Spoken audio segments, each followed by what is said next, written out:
오늘 말씀은요, 마태복음 1장입니다.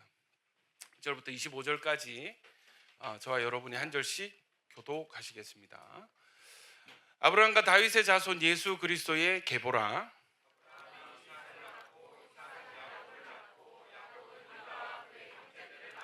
유다는 다말에게서 베레스와 세라를 낳고 베레스는 헤스론을 낳고 헤스론은 람을 낳고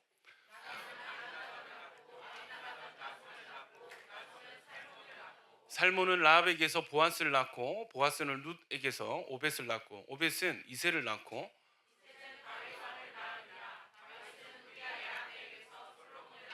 솔로몬은 르호보암을 낳고 르호보암은 아비야를 낳고 아비야는 아사를 낳고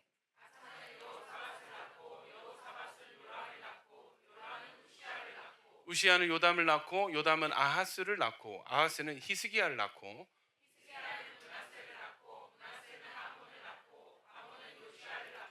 바벨론으로 잡혀갈 때에 요시야는 여고냐와 그의 형제들을 낳으니라.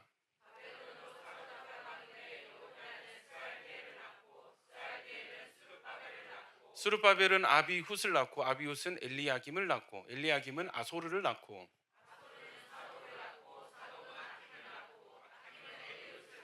엘리훗은 엘르아살을 낳고 엘르아살은 mat단을 낳고 mat단은 야곱을 낳고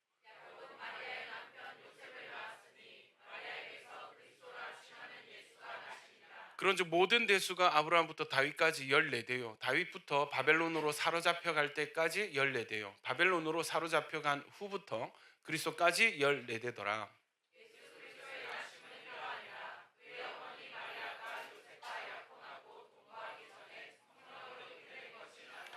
그의 남편 요셉은 의로운 사람이라 그를 드러내지 아니하고 가만히 끊고자 하여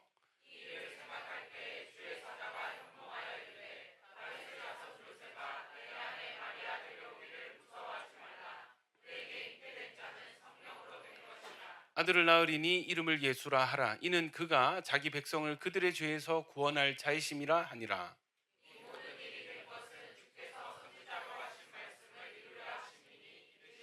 보라, 처녀가 잉태하여 아들을 낳을 것이요 그의 이름은 임마누엘이라 하리라 하셨으니 이를 번역한즉 하나님이 우리와 함께 계시다 함이라.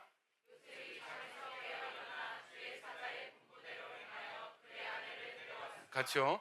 아들을 낳기까지 동침하지 아니하더니 낳음의 이름을 예수라 하니라. 할렐루야.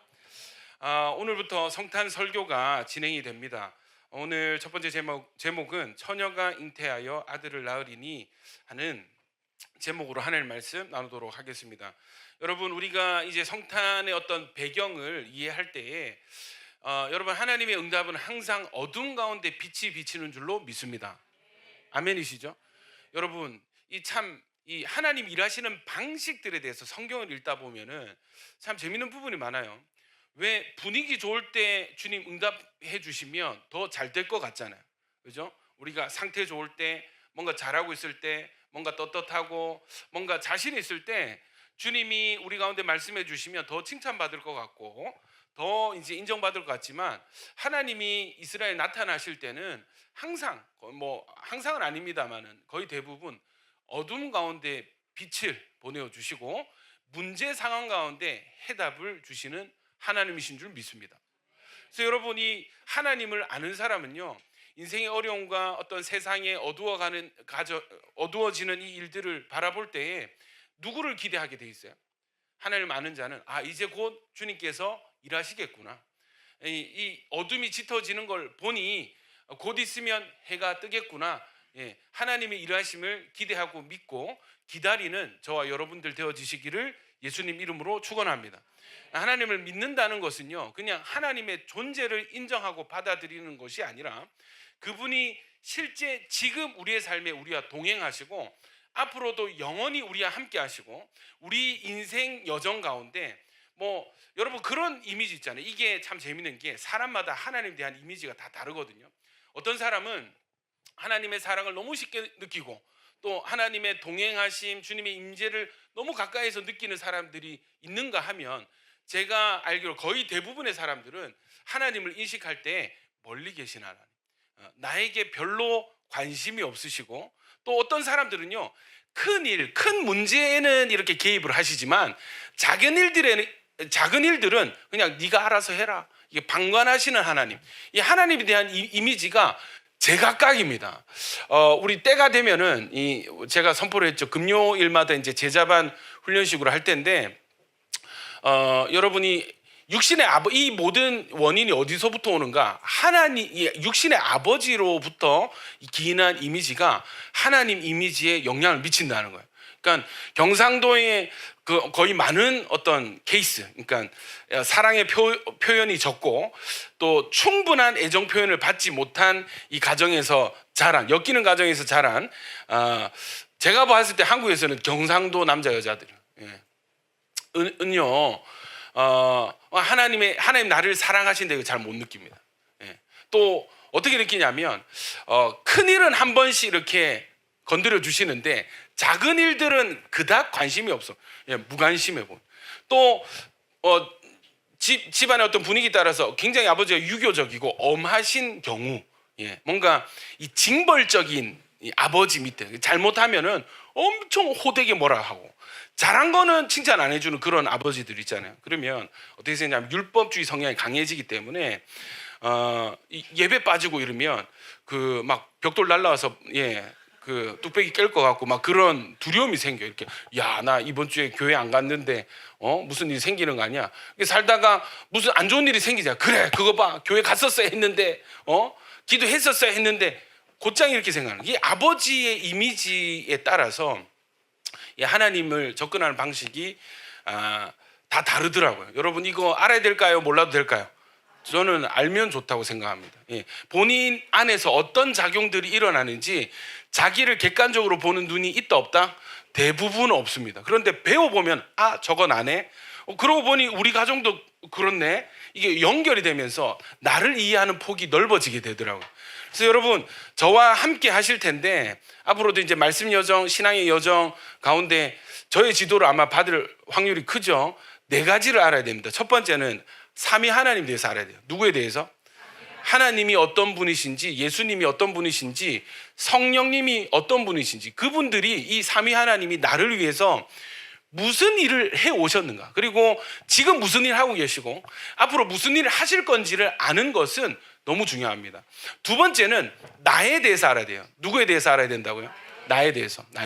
나는 어떤 존재고 어떤 상태이고 어떤 문제를 겪고 있고, 저 사람은 보니 뭐 이런 좋은 것이 있고 또 이런 문제를 겪는데 나는 또 이런 어떤 문제를 있는, 왜 이게 다르지? 그럼 내 인생 어떻게 해야 되지? 이런 고민 다 하시죠? 나는 앞으로 뭘 먹고 살아야 되지? 어떤 것을 선택해야 되지? 지금 가고 있는 길이 옳은 길인가, 좋은 길인가, 나쁜 길인가? 혹 지금 이쯤에 나는 선택의 갈림길에 섰는데 무엇을 선택해야 내 인생이 더 유익이 되지?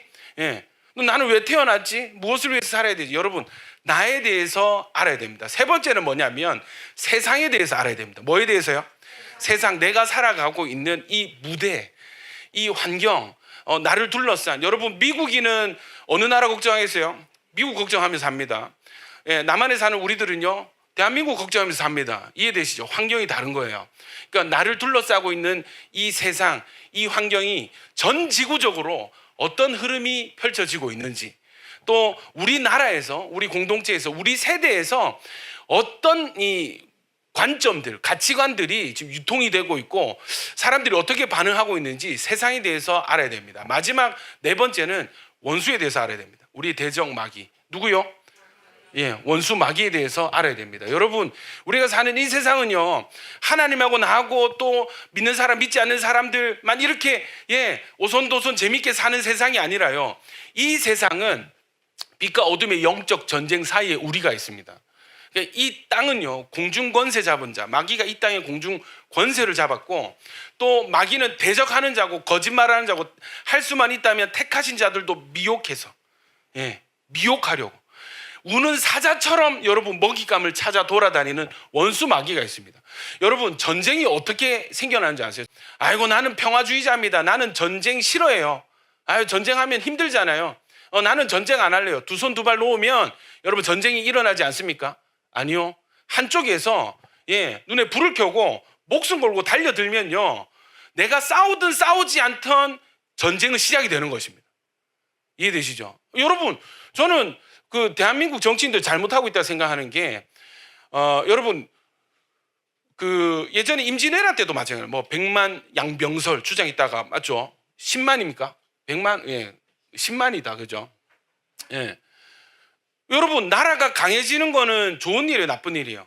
근데 이게 프레임을 어떻게 씌우냐면 전쟁 좋아하네, 전쟁하려고 전쟁광이네.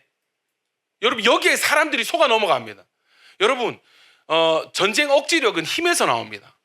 이해되시죠? 우리가 강하면 함부로 우리를 건들 수가 없어요. 근데 우리가 약하면, 무장 해제하면요, 예, 작은 적들도 도발하게 돼 있습니다. 역사적으로 증명이 되어 왔잖아요. 여러분, 정치인들이 그냥 무조건 평화 평화 외치는 것은 글쎄요, 저는 그들의 의견이 적을 위한 의견이 아닐까라고 생각이 되어져요. 여러분, 이 땅은요, 이 의지를 자지도 알고, 예, 주무시지도 않고, 예, 졸지도 않는, 하나님만 주무시지 않는 게 아니라 마귀도 졸지 않습니다. 마귀도요, 우는 사자처럼, 예, 그냥 막 못 죽여서 안달인, 예, 그런 데죠. 우리를 못 죽여서 안달인 세력들이 이 세상에 우리와 공존하고 있습니다. 여기에도 있을 수 있죠. 예, 밖에도 있을 수 있습니다. 어디에나, 예, 먹잇감이 있는 곳은 어디에나 원수 마귀는 활동을 합니다. 그래서 여러분, 이 원수 마귀에 대해서 무지한 게 좋을까요? 알아야 될까요? 알아야 됩니다. 제가 보기에 많은 경우, 인생에서 많은 경우, 뭐 대부분이 아닙니다, 많은 경우에 원수 마귀의 공격과 유혹에 걸려 넘어져서 생겨나는 문제들이 너무 많습니다. 너무 많습니다. 목사님, 저는 뭐 제 인생 왜 이렇나요? 보면은 뭔가 이유가 있다 없다? 원인이 있다는 것이죠. 심지어 이게 어디까지 연결되냐면, 예수를 믿어도, 여러분 예수님 믿을 때 어떤 일이 일어납니까? 궁극적으로 많은 변화가 일어나는데 여전히 남아있는, 그러니까 전쟁에서 이겨도 이 국소 전쟁, 그러니까 뭐랄까요, 게릴라전 일어납니다. 예, 그 패잔병들 그 있습니다. 싸웁니다. 우리나라 어디 있었어요? 그 지리산입니까? 예, 빨치산. 얘네들이 숨어가지고, 예, 밤에는 내려오고, 그죠? 낮에는 숨고. 예, 여러분, 전쟁에서 이겨도요, 패잔병 처리해야 되는 기간이 있습니다. 여러분, 예수 믿게 되잖아요. 우리의 주인이 바뀌어지기 때문에 이미 마귀를 이기신, 세상을 이기신 예수님이 우리의 대장이 되시기 때문에 우리의 삶 역시도, 예, 승리를 보장받은 인생이 되어지는 것입니다. 아멘입니까? 그래서 큰 변화가 있겠죠. 큰 변화가 있습니다. 그러나 무엇을 인정해야 돼요? 예, 게릴라전이 있습니다. 패잔병들과의 싸움이 남아 있습니다. 여러분, 이 세상은요, 전쟁하며 사는 세상입니다. 우리의 삶은 싸워야만 되는, 싸워야만 뺏기지 않고 지킬 수 있는 삶을 살고 있습니다. 그게 우리 신앙생활이에요. 그래서 여러분, 이 영적 세계와 우리를 공격하는 마귀, 원수 마귀의 세력에 대해서 무지하게 된다면 그냥 눈 뜨고 코 베이는 일들이 일어나게 된다는 거예요. 너무 많이 보입니다. 너무 많이. 저 역시도 그런 문제들이 있었고, 지금도 싸우고 있는 문제들이 있고, 이거를 부인하면 안 돼. 이걸 모르면 안 돼. 여러분, 진리를 알지니 진리가 너희를 자유케 하리라 하셨습니다. 아멘입니까? 그래서 이 네 가지, 하나님 대해서, 나에 대해서, 세상에 대해서, 원수 마귀에 대해서 필요한 지식들을 갖추고 적용하고, 예, 또 이걸 가지고 풀어내는 일들이 반드시 필요한 줄로 믿습니다. 언제 하냐면 금요일에 할 거예요. 금요일에. 신청을 받을 거예요. 아직 그 광고 안 나갔죠. 신청하면은 여러분이 신청을 하시면 돼요. 저한테 신청하시면 그분들은 뉴웨이브 제자반 1기가 되겠죠. 예, 제자 훈련 학교 뭐 1기가 되든지. 그러면은 저는 신청 안 했는데 와도 되나요? 예, 금요기대 오셔서 강의 같이 들으시면 돼요. 그러면 어떤 차이는 어디에서 발생하는가? 예배 마치고 신청하신 훈련생들은 마치고 남아서 1대1로 이렇게 돌아가면서 소그룹으로 조금 더 디테일하게 좀 잡아드리고, 필요하면 이제 그분들께 좀 집중해서 사역을 하겠습니다. 그래서 필요하시면, 예, 그 필요하신 분들은 신청을 하시면 좋겠습니다. 여러분, 돌아와서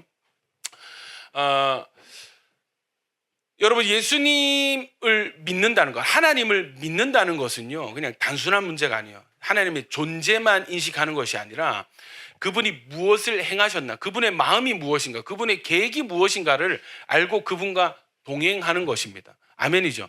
신앙은요, 지식이 아니라 관계입니다. 뭐라고요? 신앙은 지식이 아니라 관계입니다. 여러분, 책 많이 읽은 사람이 데이트 잘할 수 있을까요? 아니, 그 연애를 책으로 배운 분들 계시거든요. 이해되십니까? 연애를 책으로. 그래서 저도 이제 뭐 여자들이 좋아하는 거는 뭐 이런 뭐 스파게티 좋아하고, 그럼 어떻게 하냐면 만날 때마다 스파게티 먹이는 거야. 만날 때마다. 예? 코에서 막 면이 흘러내릴 때까지 스파게티 먹이고. 연애를 여러분 이 책으로 배운 사람들, 관계를 책으로 배운 사람들. 그러니까 어떠냐면 사람들은 칭찬하는 말, 인정하는 말 좋아합니다.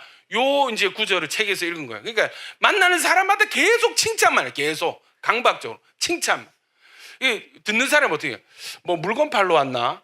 뭐 이런 의심이 들 때까지 계속 질문만. 여러분 관계는 어때요?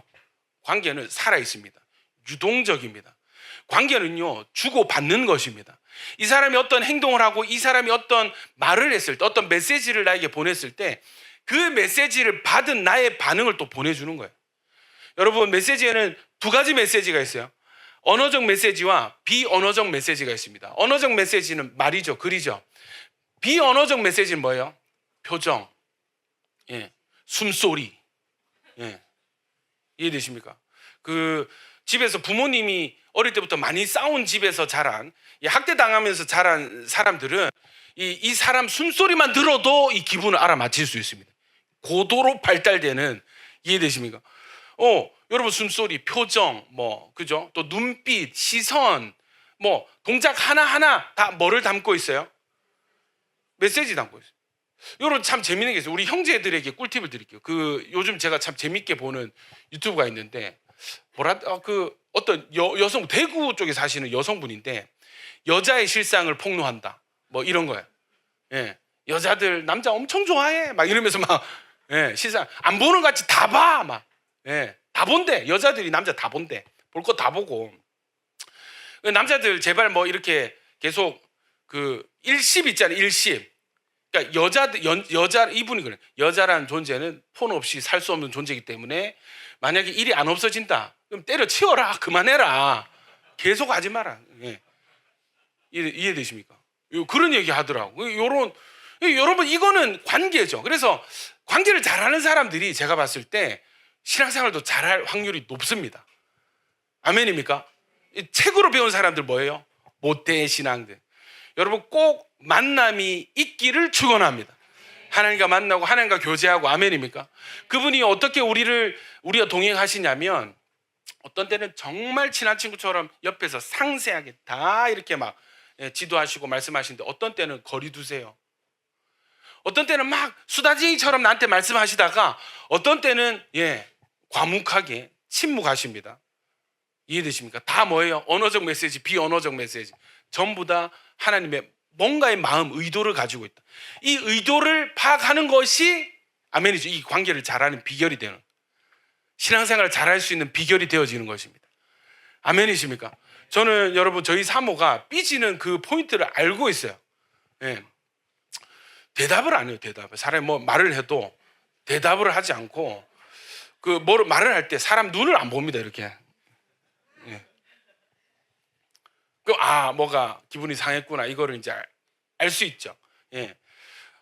여러분 하나님의 메시지를 읽을 수 있는, 또 그 메시지에 합당한 반응을 할 수 있는 저와 여러분들이 되어지시기를 축원합니다. 여러분 하나님이 이스라엘에게 내가 이렇게 할 거야, 나 너희를 향한 계획이 있어 하고 나서 결정적으로 누구를 보내주셨어요? 예수님을 이 땅에 보내주셨습니다. 그래서 예수님이 태어난 이날, 우리 크리스마스라고 부르는, 성탄절이라고 부르는 이 시기, 예수님의 탄생 자체가 하나님의 메시지를 담고 있는 것입니다. 상황을 좀 알 필요가 있습니다. 예수님이 태어날 당시의 상황, 한마디로 요약할 수 있는데 팍스 로마나입니다. 로마의 병화시대. 지중해 전역, 그 지도 한번 보여주십시오. 로마가 지배하던 땅이 이렇게 넓었습니다. 이 지중해 전역의 땅들을 로마가 관리하고 있었어요. 이때 로마가 건설한 도로망이 쫙 깔려 있는데 다 어디로 향하고 있을까요? 로마. 로마로 향하고 있습니다. 그래서 모든 길은 로마로 통한다라는 말이 바로 이때 이 시기에 생겨났죠. 이때 참 놀라운 것이 이때 건설된 도로를 타고 유럽과 아시아로 복음이 전파되게 됩니다. 정치 상황이 있어요. 이스라엘의 정치 상황인데 BC 63년부터 로마의 지배를 받았고요. 그 전부터는 어느 나라의 지배를 받았어요? 아수르, 바벨론, 페르시아. 몇백 년 동안, 몇백 년 동안 주변의 열강의 지배를 받고 있었습니다. 아까 지도 한번 다시 펴세요. 자, 여러분, 이스라엘 어디 있어요? 유대라고 하는 이 지역, 그죠? 그리고 그 위에가 시리아로 돼 있죠. 이 지역이 어디냐면 아람입니다. 그리고 요 위쪽에 어떤 나라가 있었냐면 아수르가 있었고요. 이 오른쪽 편에 요 사우디아라비아, 이란, 이라크 있는 이쪽이 어느 나라였어요? 바벨론이었습니다. 바벨론. 근데 또 밑에는 뭐가 있어요? 이집트가 있죠. 고대로부터의 어떤 열강. 여러분 보십시오. 옆에는 바다고요. 위에 아수르 있죠. 또 오른쪽에 바벨론 있죠. 밑에는 뭐가 있어요? 이집트 있습니다. 그리고 요 주변에 뭐가 있냐면 뭐 암몬, 뭐 에돔, 뭐 요 옆에는 또 블레셋, 이 막 큰 덩치 큰 이 그죠 깡패들도 있고 잔잔바리 이 양아치들도 주변에 많이 있는 나라가 유대 땅입니다. 여기에 딱 박아 놓은 거예요. 하나님이. 이해되시죠? 그래서 거의 뭐 수천 년간 이 주변 열강의 지배를 받아온 나라가 이스라엘이었습니다. 예수님이 태어날 당시에는 로마의 지배를 받고 있었고, 그 전에 예수님 태어나기 한 500년 전에는요 페르시아의 지배를 받고 있었습니다. 아수르, 바벨론, 아수르. 또 말라기 선지자 활동 시기부터 여러분 이 페르시아는 나름 유화 정책, 온건 정책을 펼쳐서 성전 재건도 되었고 예배도 드릴 수 있어요. 그러나 BC 330년, 그러니까 예수님 태어나기 전 300년 경부터 이 이제 페르시아를 누가 이기냐면, 여러분 알렉산더 대왕 아시죠? 알렉산더가 페르시아를 이기고 헬라, 그리스 왕국을 설립을 합니다. 헬라 제국을 세우는데 알렉산더가 사망을 해요. 그리고 그 이후에 이 제국이 4명, 알렉산더 밑에 있던 4명의 큰 장군들에 의해서 분할 통치에 들어갑니다. 아까 지도, 요거 다 안 해줘도 됩니다. 자, 여기 있죠. 원래는 여기에 프톨레마이오스 이제 왕조가 있었는데 위에 있는 장군이랑 요 밑에 있는 장군이랑 막 싸워요. 요때 이집트에서 누가 있었어요? 절세 미모 클레오파트라가 있었어요. 그 시절인 거예요. 싸우다가, 그래서 원래는 이 이집트 쪽 프톨레마이오스 왕조에 속하다가 위에 있는 안티오쿠스 4세, 에피파네스, 이 셀레우코스 왕조가 밑으로 이제 들이닥치면서 그 아시죠? 그 막 자살하잖아. 막 독사 이렇게 해가지고 먹힙니다. 그렇게 하면서 셀레우코스 왕조로 이스라엘이 편입이 돼요. 근데 여기에 안티오쿠스 4세 에피파네스라는 왕이 엄청 독해. 이 사람이요, 이제 목을 재기 시작하는 거예요. 명목은 뭐냐면 헬레니즘 사상을 강요하는 거예요. 우리 작년 크리스마스 때도 이런 설교했습니다. 기억나시죠? 헬레니즘 사상 뭐예요? 그리스 신들을 섬겨라. 누구 신도 신이고 우리 신도 신인데 우리 신도 많아. 다 같이 섬기면 되지. 이게 종교 통합 정책, 그죠? 이런 걸 이제 강요를 합니다. 심지어 이제 밑에 이집트 여기랑 전쟁에서 졌다고 돌아가면서 무슨 짓을 했냐면 성전에다가 제우스 신상을 세우고 율법이 금하는 돼지 피를 제단에 뿌리고, 이거는 매우 모독적인 일이거든요. 이 일을 막 합니다. 그리고 사람들을 막 죽이기 시작해요. 헬레니즘 문화는 다민족 문화의 융합 사상입니다. 이 당시에 여기 어떤 사람들이 어떤 언어, 로마어, 헬라어, 이방 민족들과 유대 문화가 공존하던 시기. 여러분, 그 이민 정책이 바뀌면서 한국에 여러 나라의 제3세계 국가의 노동자들이 한국에 많이 들어오고 있습니다. 어떤 장점이 있을까요, 여러분? 인건비가 싸지고, 그죠? 일자리 문제가 해결이 되고, 또요, 나라가 돌아가고, 또 우리가 복음을 전해야 되는데 굳이 그 나라로 가지 않더라도 이쪽에 그대로 와주니까 복음 전하기 너무 좋은 거예요. 참 재밌는 얘기를 들었습니다. 이슬람 사람들이 그 돼지고기 안 먹잖아요, 그죠? 한국 와서 다 먹는다는 거야. 노가다 뛰고 막 이렇게 하면 회식은 거의 다 삼겹살 문화잖아요. 그러니까 그 냄새를 이기는 무슬림이 거의 없대. 예, 그 회사 회식을 나중에는 그 누구보다도 회사 회식을 기다리는 사람들이 이슬람 무슬림들이래요. 강력하죠. 그렇게 되면서 어떻게 되냐면 그들의 어떤 종교성 이 약화되는, 참 하나님이 희한하게 일하신다 그죠? 예. 그런 또 장점이 있었습니다. 그러나 뭐예요? 헬레니즘 문화가 이렇게 들어오면 우리의 신앙 정체성을 위협을 당하게 되는 거예요. 우리 색깔을 잃게 될 위험이 크게 되는 것이죠. 여러분, 우리나라가 언제부터 마라탕 좋아하는 국가였습니까? 우리 한민족이 언제부터 탕후루를 먹었습니까? 이상하게 요즘 그죠? 뭐 허거 이러면서 막 그런 거 챙기고 저는 이상하게 생각해요. BC 142년에는 여러분 이렇게 헬라 제국의 지배를 받던 이스라엘이 지금 막 여러분 그런 게 있어요. 쪼잖아. 반발력이 생겨. 쥐도 궁지에 물리면 문다 하잖아. 그러니까 이스라엘 백성을 워낙 이 셀레쿠스 왕조가 이렇게 압박을 하니까 이제 참다 터져 나가기 시작하는 겁니다. 반란이 일어납니다.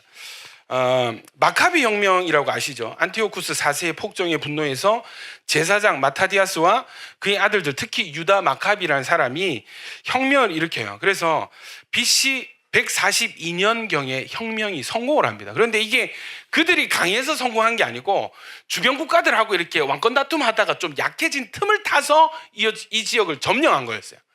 자, 80년 동안, 몇 년 동안? 80년 동안 나라가 독립이 돼요.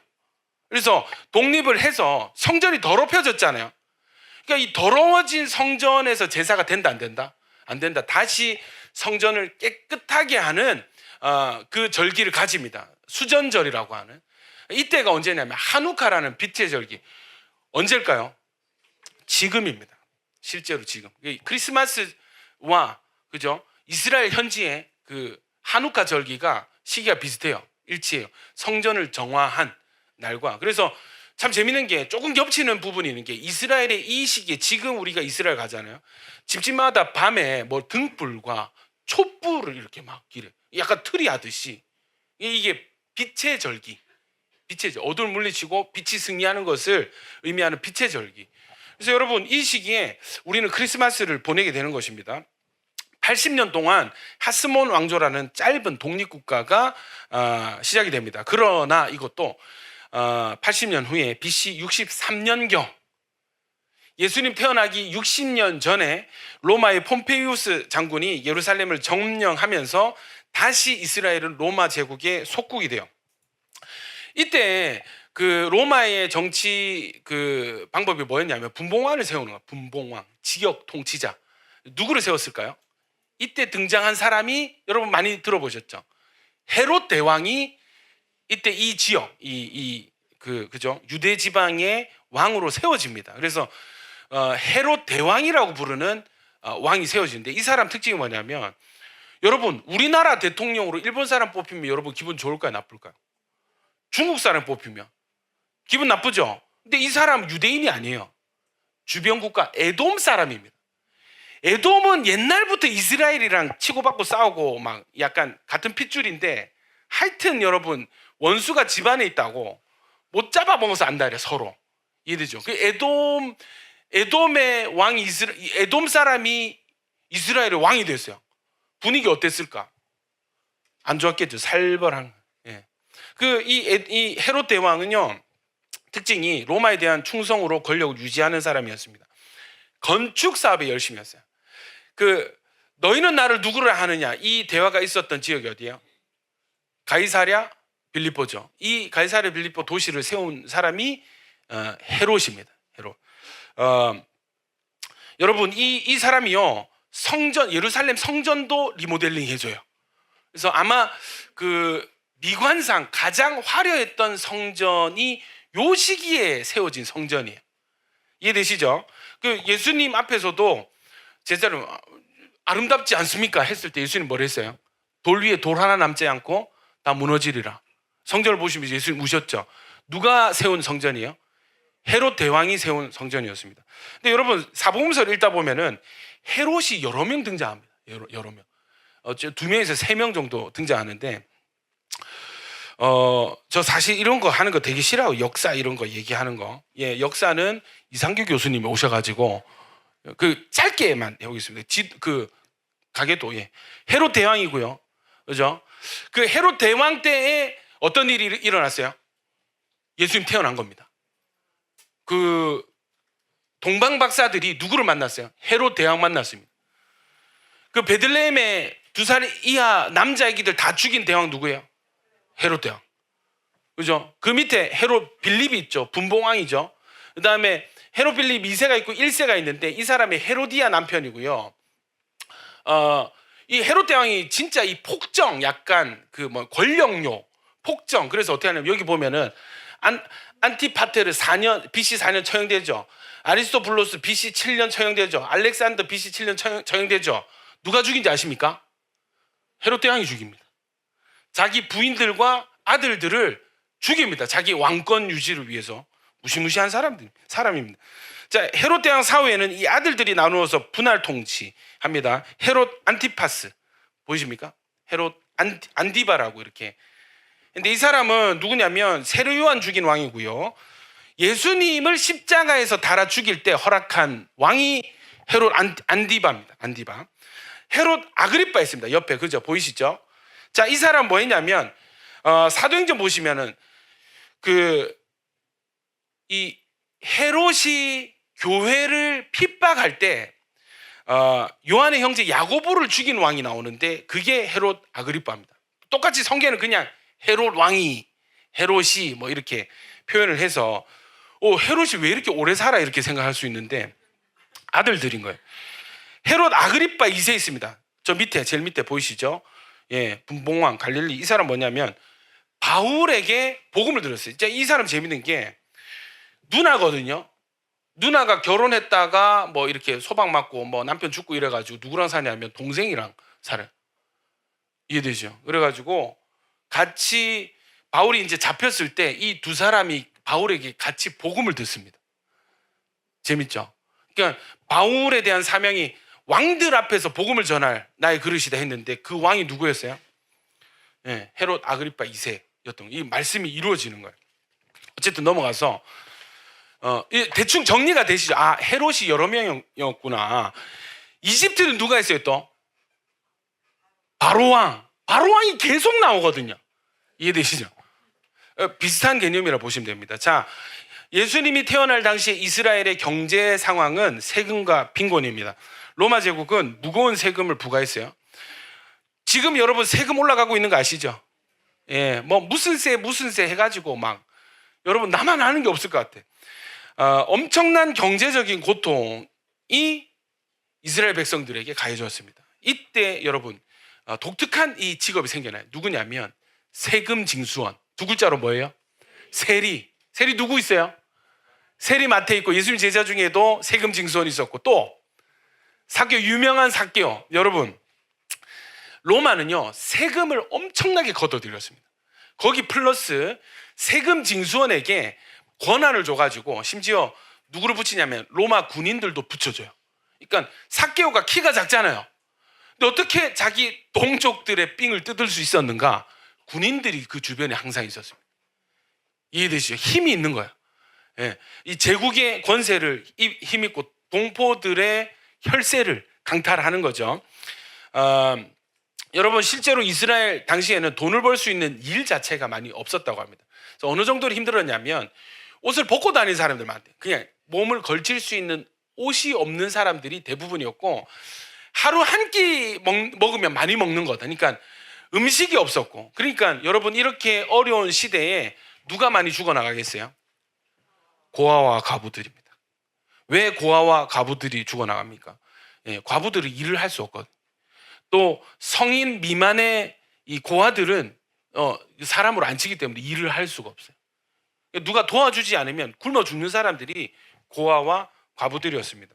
종교적으로는요 외세의 오랜 지배와 고난 속에서 이 메시아 사상이 그 어느 때보다도 높이 대망되어 있는 상황입니다. 누군가 메시아가 온다 그랬는데 그 사람이 와서 이 이스라엘 백성들의 이 황금기는 언제예요? 다윗 왕국. 메시아가 오면 우리나라가 다윗 왕 때처럼 솔로몬 왕 때처럼 이 영광의 시기, 황금기가 도래하겠구나. 그걸 꿈꾸고 있었어요. 자, 영적으로는 암흑기입니다. 왜냐하면 선지자 말라기를 끝으로 400년간 하나님이 아무런 말씀이 없으세요. 그러니까 보통 성경은 하나님의 직접 계시, 야 이렇게 써라, 이렇게 전달해라. 직접 말씀하셔서 전달되면 그게 말씀이 됐잖아요. 말씀이 없습니다. 계시가 없는 거예요. 나라가 망하고 뺏겼다가 다시 찾았다가 하는데 하나님이 아무 말씀이 없어요. 여러분, 계시가 없으면 어떻게 될까요? 다시 여러분 신앙생활하고 인생을 살아가는데 하나님 입을 꽉 닫고 지퍼 닫고 아무 말씀 안 하셔. 하나님, 제가 지금 직장을 이직을 해야 됩니다. 직장 옮겨야 됩니다. 이 직장입니까? 저 직장입니까? 하나님 말씀을 안 하셔. 하나님, 이사를 가야 됩니다. 어디로 가야 됩니까? 말씀을 안 하셔. 아니, 사업을 해야 됩니다. 어디에 투자를 해야 되고 어떻게 해야 됩니까? 말씀을 안 하죠. 하나님, 결혼해야 되는데 이놈입니까? 저놈입니까? 1월부터 이데닝 라이프 우리 시작이 되죠. 여러분, 남자친구가 있어도 여자친구가 있어도 신청하시기 바랍니다. 사람이 어떻게 될지 모르거든요. 하나님 말씀을 안 하세요. 우리 인생이 어떻게 될까요, 여러분? 어떤 인생이 될까? 하나님 계시가 없어. 인도하심이 없어. 응답이 없어. 아무리 기도해도 아무런 어떤 커멘트를 안 주시는 거예요. 어떻게 될까요, 여러분? 우리 인생은 혼란 그 자체겠죠. 우리 스스로 판단하고 선택하고 우리 스스로 책임져야 되는 인생. 이해되십니까? 여러분, 400년 동안 하나님 택한 백성 이스라엘에게 하나님이 아무런 음성이 없어요. 영적으로 어떻게 될까요? 영적으로. 여러분, 그 자녀들이 엄마 뭐가 필요해? 엄마 뭐 오늘 뭐 이런 일이 있었어 얘기하는데 엄마 아빠가 아무 말 입 닫고 아무 말 안 해. 자녀들 어떻게 될까요? 여러분이 자녀라면 어떤 마음 들까요? 답답하고 또 불안하고, 그죠? 외롭고. 그게 여러분 정서적인 상태뿐만 아니라 영적인 상태도 마찬가지가 되어지는 거예요. 아무리 기도하고 예배해도 하나님이 전혀 느껴지지가 않아요. 여러분, 영적으로 말라지는 것입니다. 여러분, 영적으로 마른 상태를 원하지 않더라도 한 번쯤은 경험하게 되어 있습니다. 그리고 이렇게 성도들을 만나보면은 영적으로 메말라 있는 사람들은 귀신같이 이렇게 보이거든요. 딱딱딱딱. 그러니까 본인이 아무리 뭐 이렇게 해도 있잖아요. 영적으로 말라 있는 것은 숨길 수가 없습니다. 이해되시죠? 그러니까 뭐가 축복이에요? 하나님과 소통이 되고 하나님과 관계가 되어지는 거. 아멘입니까? 아까 우리 예배할 때 여러분 딱 예배가 나뉘어져요. 영적으로 안테나가 살아있는 사람하고 꺾인 사람, 죽은 사람, 영적으로 뭔가 활동이 일어난 사람과 영적으로 눌려진 사람. 예배 딱 들어가 보면요, 초반에 그냥 찬송가 몇 장 부르겠습니다. 혼적으로 지적으로 찬양 부를 때는 아무런 티가 안 나죠. 언제 갈라지는 줄 아세요? 주님이 임재하시면요, 이 관계가 되어지느냐 안 되느냐, 소통이 되느냐 안 되느냐, 물과 기름처럼 나뉩니다. 여러분, 영이 살아나는 일이 있기를 축원합니다. 그냥 형식적인 예배가 아니라 영으로서 우리가 이 자리에 이미 계시는 하나님과 주거니 받거니 하고, 내 힘듦도 토로하고, 내 기도도 하나님 이거 해주세요, 나 요즘 이래요, 말씀도 드리고, 주님 마음도 느끼고 주님의 인도하심도 경험하고. 아멘입니까? 관계가 되어지는 예배가 되어지기를 축복합니다. 우리 내년 2026년도 우리 교회 방향수 두 가지인데 회개와 예배입니다. 아시잖아, 저는 보통 이런 가이드라인을 보통 1월 2월 넘어가야 이렇게 봤거든요. 올해는 빨리 왔습니다. 뭐라고요? 두 가지? 예배와 회개. 뭐가 먼저라고? 예배와 회개가 회복되어지는, 할렐루야. 요거 되잖아요. 따라오는 단어가 뭔지 아십니까? 돌파입니다. 아멘입니까? 돌파가 일어나요. 돌파의 핵심 본질은 회복입니다. 놀라운 일들이 일어나게 될 줄로 믿습니다. 기대되시죠? 첫 번째, 예배가 회복, 관계가 회복되어지고 임재를 누리고. 할렐루야. 여러분, 영적으로 너무 목마른 상황이 되어버렸습니다. 내부적으로는요, 다양한 종파의 분열이 있었어요. 대표적으로 바리새파. 제가 이제 우리 한글 성경 읽으면 바리새파 너무 한글 같잖아요. 이게 여러분 그 다 히브리어에서 파생된 단어, 이 음가를 그대로 한자로 번역한 단어인데 좀 찾아봤어요. 그 바리새파는 페리시스 이렇게 해서 히브리어로 페루심이라는 단어에서 나왔고요. 뜻이 분리, 구별된 자들. 아까 헬레니즘 얘기했잖아요. 예. 헬라 제국이 헬레니즘으로 막 이제 신앙 핍박하고, 야 그리스 신도 섬겨, 제우스도 섬겨 막 하니까 이게 난리가 난 거예요. 그래서 이 사람들은 야 우리가 신앙 지키려면 율법을 지켜야 되겠다. 뭐를 지켜야 되겠다?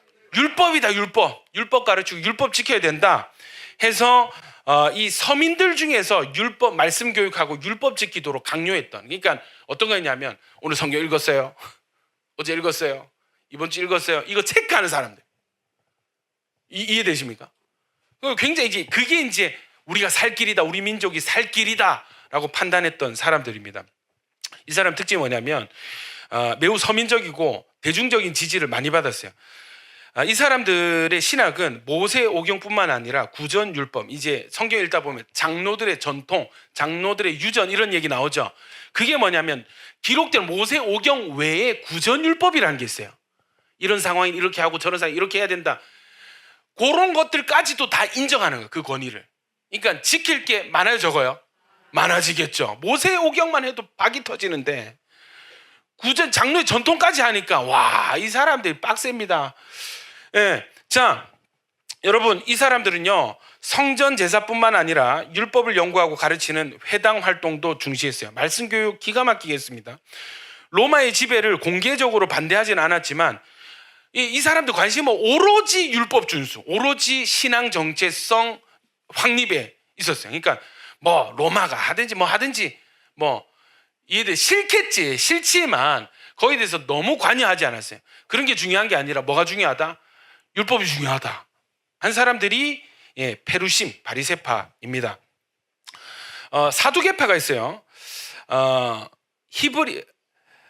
히브리어로 제두킴인데 사독 제사장 아시죠?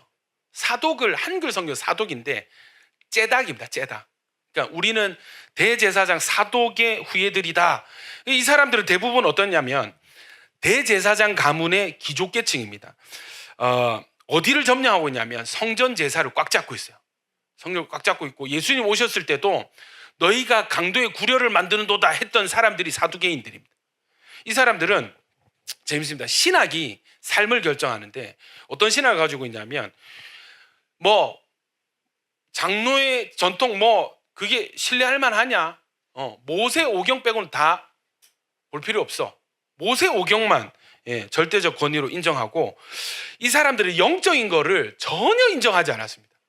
천사, 마귀 뭐 이런 거 뭐 우리는 뭐 부활 이런 거 인정하지만 천국 뭐 상벌, 영원 불멸 이런 거 없어. 남는 거 뭐예요? 현생, 이 세상에서 행복밖에 남는 게 없어요. 이 사람들 어디로 진출하냐면 성전 제사 잡고 있죠. 왕궁으로 갑니다. 왕궁으로. 귀족계층이니까 소수 엘리트 집단이거든요. 심지어 이 사람들은요 모든 것은 하나님의 계획에 의해서 결정된다라는 운명론을 부정하고 뭐를 인간의 자유의지를 강조해요. 바리새파는 운명론적 예정론, 다 모든 게 하나님의 뜻이다 뭐 이런 신학이 있어요. 그러니까 어떤 일이 일어나겠어요? 이 사람들 다 부자야. 다 한자리 하는 권력과 부를 누리는 사람들이에요. 언제 멸망하는가? AD 70년경에 티투스, 로마 티투스 장군이 와가지고 성전 무너뜨리죠. 예수님 예언대로. 그때 성전이 파괴되면서 이 사람들이 다 몰락을 해버립니다. 자, 그 다음에 또 어떤 파가 있었냐면 젤롯파, 열심당. 히브리어로 칸나임에서 이제 유래한 단어인데 칸나임 뜻은 열심, 열정, 질투. 뭐 했냐면 이 무장 독립 단체, 그러니까 반로마 독립운동 세력입니다.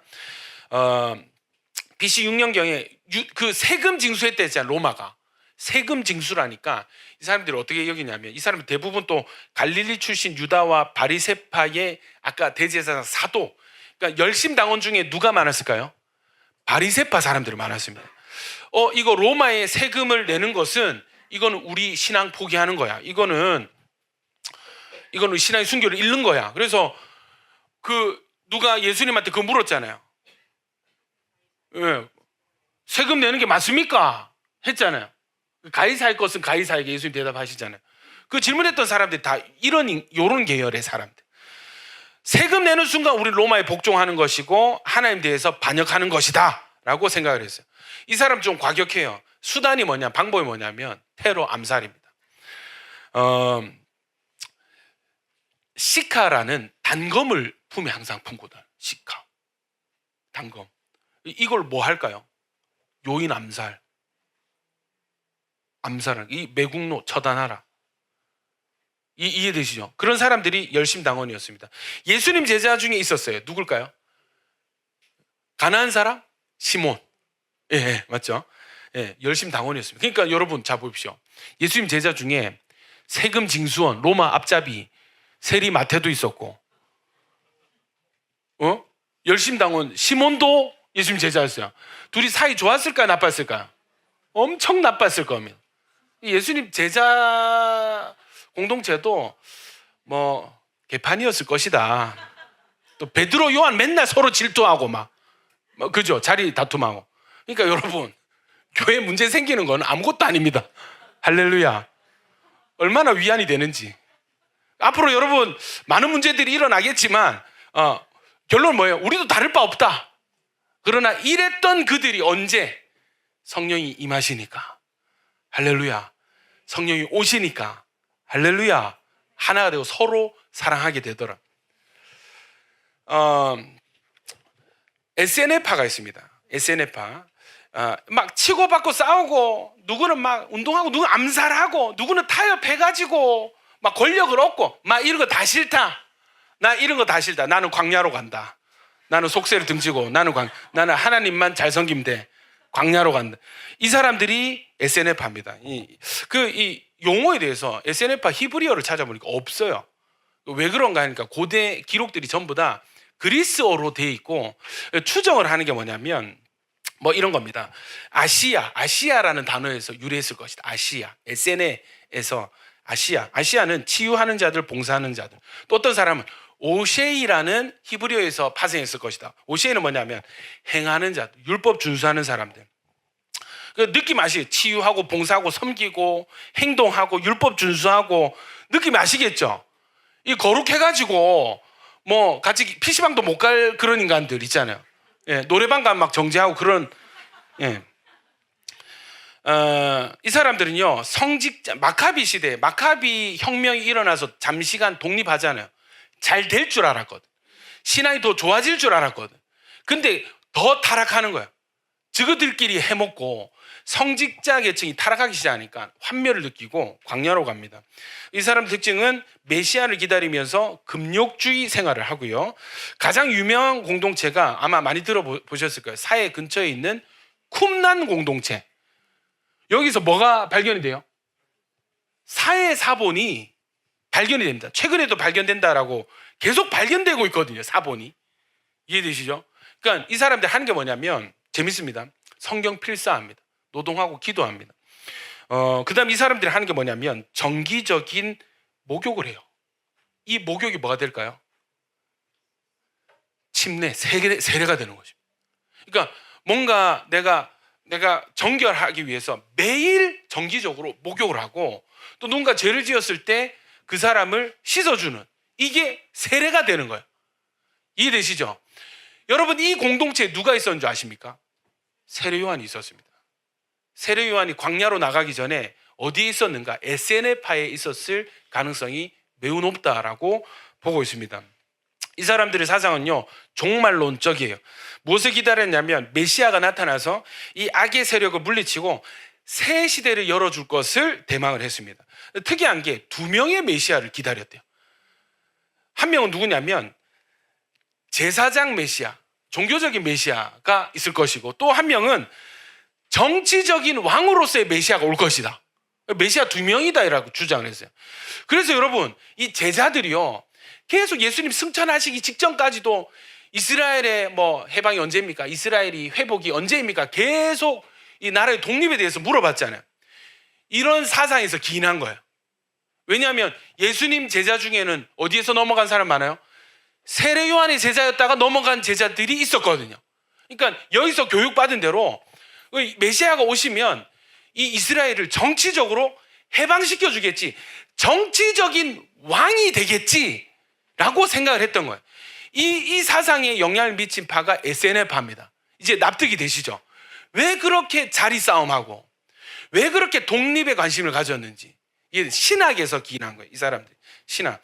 자, 여기서 여러분 잘 들어보십시오. 이 사람들의 결혼관은 독신을 고수했습니다. 예, SNF파가 절대로 되면 안 되겠죠, 여러분. 예. 자, 두 번째, 이러한 때에 사건이 일어납니다. 마태복음 1장 18절부터 한번 읽어볼까요? 23절까지 시작. 약혼하고 동거하기 전에 성령으로 잉태된 것이 나타났다.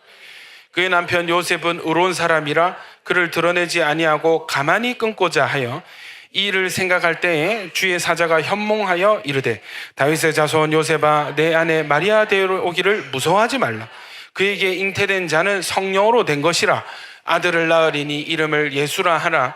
이는 그가 자기 백성을 그들의 죄에서 구원할 자이심이라 하니라. 이 모든 일이 된 것은 주께서 선지자로 하신 말씀을 이루려 하심이니 이르시되 보라, 처녀가 잉태하여 아들을 낳을 것이요 그의 이름은 임마누엘이라 하리라 하셨으니. 여러분, 여기에 누가복음 1장의 내용이 추가가 돼야 되거든요. 제가 읽어드릴게요. 누가복음 1장 26절에 여섯째 달에, 이게 누구냐면 이제 세례 요한 임신하고 여섯째 달에, 그러니까 예수님하고 세례 요한은 엄마 쪽 사촌지간인데 몇 개월 차가 있어요? 누가 형이에요? 세례 요한이 형이 사촌 형님인 거야. 알았을까 몰랐을까? 알았습니다, 여러분. 근데 이 자기 사촌 동생이 메시아인 거는 언제 알아요? 요단강에서 세례 줄 때 성령이 비둘같이 임하는 걸 보고 그 세례 요한도 엄청 놀랬을 거예요. 내 사촌 동생이 메시아였네. 여러분 느낌 어떨까요? 대박이다. 땡 잡았다. 이제 한 건 잡았어. 이제 여섯째 달에 천사 가브리엘이 하나님의 보내심을 받아 갈릴리 나사렛이란 동네에 가서, 여기 누가 살아요? 왜 갈릴리 나사렛이에요? 여기에 요셉이 삽니다. 다윗의 자손 요셉이라는 사람과 약혼한 처녀에게 이르니 그 처녀의 이름은 마리아라. 죄송합니다. 여기에 누가 살았냐면 마리아가 살았습니다. 예. 그 얘기 그 베들레헴이 그죠? 그 요셉 고향이거든요. 다윗의 고향이고. 그러니까 요셉은 어디 지파? 유다 지파. 마리아는 어디 지파? 유다 지파. 다윗의 후손들. 둘 다. 아니, 그렇게 돼야 다윗의 자손이 된다니까. 왜요? 족보적으로 하면 계보는 아버지 계보를 따르지만 혈통으로는 엄마 계보잖아요. 그러니까 아버지도 유다지파, 엄마도 유다지파, 다윗의 후손이어야 다윗의 자손 예수여가 되는 거예요. 요거는 여러분, 우리 다음 주 설교는 미리 말씀드리자면, 예수님이 태어날 때 그냥 태어난 게 아니고 구약의 예언들을 막 다다다다닥 성취하면서 태어납니다. 누가 봐도 이 사람이 그리스도다 하는 것을 증명하시면서 태어납니다. 다음 주 재밌겠죠?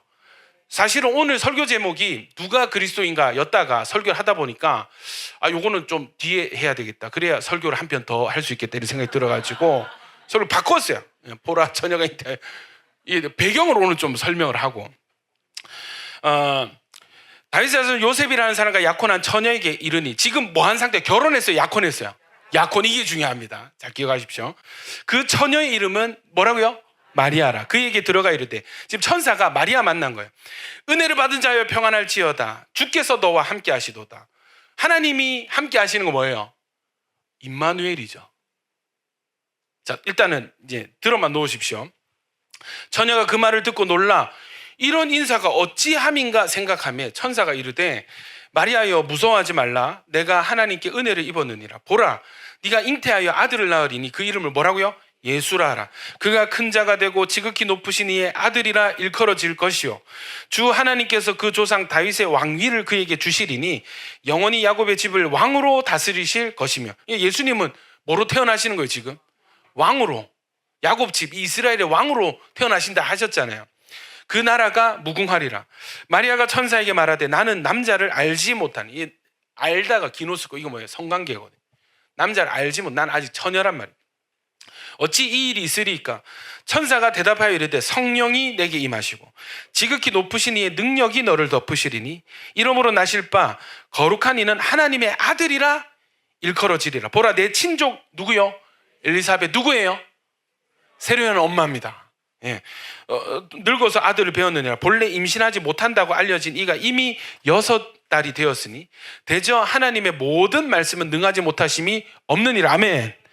마리아가 이르되 주의 여종이오니 말씀대로 내게 이루어지리다. 여러분, 이게 말씀대로 되십시오. 이거는 뭔가 표현이 적극적이지 않고 뭐 알아서 하십시오, 이게 아니고요. 뭐냐면 목숨을 걸었습니다.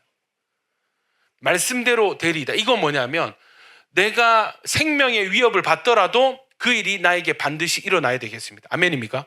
왜냐하면 마태복음 1장 19절로 넘어가면 같이 읽겠습니다. 시작. 그의 남편 요셉은 의로운 사람이라 그를 드러내지 아니하고. 여러분, 이 만남 뒤에 실제로 마리아는 임신을 하게 돼요. 근데 지금 뭐 한 상태로, 결혼입니까? 약혼입니까? 약혼했죠. 자, 여러분, 갈릴리 지역의 결혼 풍습을 이해해야 되는데 약혼식을 먼저 해요. 그리고 결혼식을 나중에 합니다. 이 결혼식을 어떻게 하냐면 혼인잔치로 하는 거예요. 결혼식 하기 전에 신랑이 신부를 가서 데리고 옵니다. 신랑의 집으로, 신혼집으로. 이해되시죠? 그때 뭐 불면서 가요? 나팔 불면서 갑니다. 이해되시죠? 그때 이 여자는 뭐가 준비되어 있어야 돼요? 신부의 예복, 드레스가 준비가 돼요. 남자는 뭐를 준비해야 돼요? 집, 신혼집이 준비된. 내 아버지 집에 거할 처소가 맞느니라. 신혼집을 어디에 짓냐면 아버지 집 옆에 짓습니다. 이게 신혼방이 되는 거예요. 여러분, 청혼을 어떻게 하냐면 내 사랑을 받아주시오, 예, 나와 결혼해 주겠소, 뭐 이렇게 하면서 우리는 반지 건네잖아요. 갈릴리는 뭐를 건네냐면 포도주를, 자기가 한 모금 먹고 포도주를 건네줍니다. 이놈 괜찮은 놈이네, 괜찮은 것 같네, 한번 내 인생 한번 맡겨볼까? 오케이 하면 뭐예요? 포도주를 받아가지고 내가 마시면 이제 약혼식이다, 약혼했다, 약혼, 이렇게 되는 거예요. 에잇 하면 어떻게 돼요? 파토 나는 것입니다. 이해되십니까, 여러분? 자, 여러분, 이 약혼 기간이 얼마나 될지를 누구만 알아요? 아버지만 알아요. 그러니까 예수님 뭐라 했어요? 내가 언제 올지는 아버지만 아시는 이라 했어요. 여러분, 이 기간에 신부는 이 거룩을 유지하고 교육을 받고 또 이렇게 몸을 정결하게 하는 이 기간, 약혼 기간을 거쳐야 되는데, 이때 주의 말씀대로 되리이다, 성령으로 잉태해서 임신해서 어떻게 됐을까요? 자, 신랑이, 이거는 여러분 이게 중요합니다. 약혼식도 결혼식과 동일한 법적인 효력을 가지고 있어요. 이때 임신을 했잖아요. 어떻게 된 거예요? 다른 남자 만난 거거든요. 어떻게 되냐면 너 순결 어기서 나와의 계약을 네가 파기했어. 그래서 이거를 마을 공동체에 고소를 하잖아요. 공개 처벌이 진행이 됩니다. 사람들이 벽돌 들고 돌 들고 와가지고 돌로 던져서 이 음란한 여인, 이 약속을 깨트린 더러운 여인을 돌로 던져서 죽여요. 근데 여러분, 요셉은 의로운 사람이라 했어요. 착한 사람이라는 번역도 있습니다. 가만히 끊고자 했댔습니다. 이게 뭐냐면은 법적인 절차를 정당하게 밟아서 조용히, 이게 이 여자를 살릴 수 있는 길이 딱 하나 있는데 뭐냐면 파혼 증서를 써주는 겁니다. 이 사람 결혼 무효입니다. 예, 이 사람 아무 잘못이 없습니다. 써주잖아요. 그럼 이 마리아 살 수 있습니다. 그러니까 조용히 끊고자 하되는 뭐예요? 증서 써주고 살리자. 예, 나만 좀 상처받으면 되지 뭐. 이해되죠? 그러니까 약간 요셉에 대한 이 정보가 많이 있지는 않습니다, 성경에. 제가 봤을 땐 약간 애견남 계열의 스윗가이다. 조용히 끊고자. 이 일이 이제 조용히 끊고자 그러니까 이제 빠이빠이 네 인생 잘 살아라, 이렇게 요렇게 하고 넘어갈 쯤에 천사가 나타납니다. 마태복음 1장 20절에 이 일을 생각할 때, 야, 파원 중서 써야지, 살려야지, 사람 살려야지 할 때 주의 사자가 현몽하여 이르. 그러니까 요 시기에 천사가 엄청 바빴어요. 내가 봤을 때 계속 왔다 갔다 하면서 막 주의 사자가 현몽하여 이르되 다윗의 자손 요셉아, 내 아내 마리아 데려오기를 뭐 하지 말라? 무서워하지 말라. 그에게 잉태된 자는 뭐로 된 거라고요? 성령으로 된 거야. 이거는 사람이 아니야. 성령으로 된 거야. 그리고 나서 이름을, 이런 표현이 될지 모르겠어요. 점지해 줍니다. 천사 장명소. 한번 읽어볼까요? 21절부터 시작. 아들을 낳으리니 이름을 예수라 하라. 이는 그가 자기 백성을 그들의 죄에서. 그러니까 이 예수라는 이름이 어디서 온 거예요? 부모에게서 온, 사람에게서 온 게 아니고 하나님께로부터 온, 천국에서 내려온 이름, 하나님이 정해주신 이름이 예수가 되는 것입니다. 어떤 뜻을 가지고 있어요? 그가 자기 백성을 그들의 죄에서. 왜 예수가 이런 뜻이 있습니까? 여러분, 예수는 한글 한자잖아요. 원래 히브리어는 예슈아. 이 예슈아는 어디에서 파생된 단어? 여호수아. 여호수아 뜻은 하나님은 구원하신다. 예슈아는 하나님 자기 백성을 자기 죄에서 구원하실 자, 예수가 되는 거예요. 이해되십니까? 자, 이 모든 일이 된 것은 주께서 누구로 하신 말씀? 선지자로 하신 말씀을 이루려 하심이니. 그러면 이 일을 예언한 선지자가 있었다 없었다? 있었습니다. 자, 23절 있습니다. 시작. 보라, 처녀가 잉태하여 아들을 낳을 것이요 그의 이름은 임마누엘이라 하리라 하셨으니 이를 번역한즉 하나님이 우리와 함께 계시다. 이 말이 언제 어느 선지자가 했는가 찾아보니까 누굴까요? 이사야 선지자입니다. 예, 이사야 선지자. 이사야 몇 장일까요? 우리 기수 집사님이 힌트를 또 다 줘버렸네. 이사야 7장 14절 같이 한번 읽어보겠습니다. 시작. 그러므로 주께서 보라, 처녀가 잉태하여 아들을 낳을 것이요 그의 이름을 임마누엘. 여러분, 이게 예수님 태어나기 730년, 몇 년 전? 730년 전에 이 예언이 있었어요. 자, 어떤 상황이었느냐? 자, 주전 8세기 후반 아하스 왕 시기. 누구요? 아하스 왕. 이스라엘이 북쪽 이스라엘, 남유다 두 개로 지금 분단 국가라. 친할 때도 있고 싸울 때도 있어요. 근데 아하스 왕 때는 싸울 때야. 자, 북쪽 이스라엘 왕 이름 뭐예요? 베가. 그 다음에 이 베가랑 한편 먹은 아람, 아까 시리아 보셨죠? 시리아 왕이 르신, 동맹을 맺고 유다를 침공했습니다. 왜 침공했냐?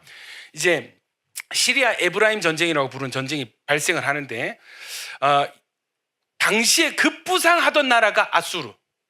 이 아수르를 막기 위해서 이스라엘과 아람이 연합 전선을 형성을 해요. 여기에 야, 유다 너희도 아수르 막아야 되잖아. 우리랑 같이 싸워 했는데 아하스 왕이 거절했어요. 나는 아수르랑 친해질 건데. 이렇게 된 거야. 이해되죠? 그러니까 친아수르 정책을 펼치고 있는 남쪽 왕을 물리치고 다부엘의 아들이라는 이 다른 왕을 꼭두각시로 세우려고 연합군이 쳐들어오는 거예요. 국가적인 위기가 발생을 했습니다. 이사야 7장 1절 2절 있습니다. 시작.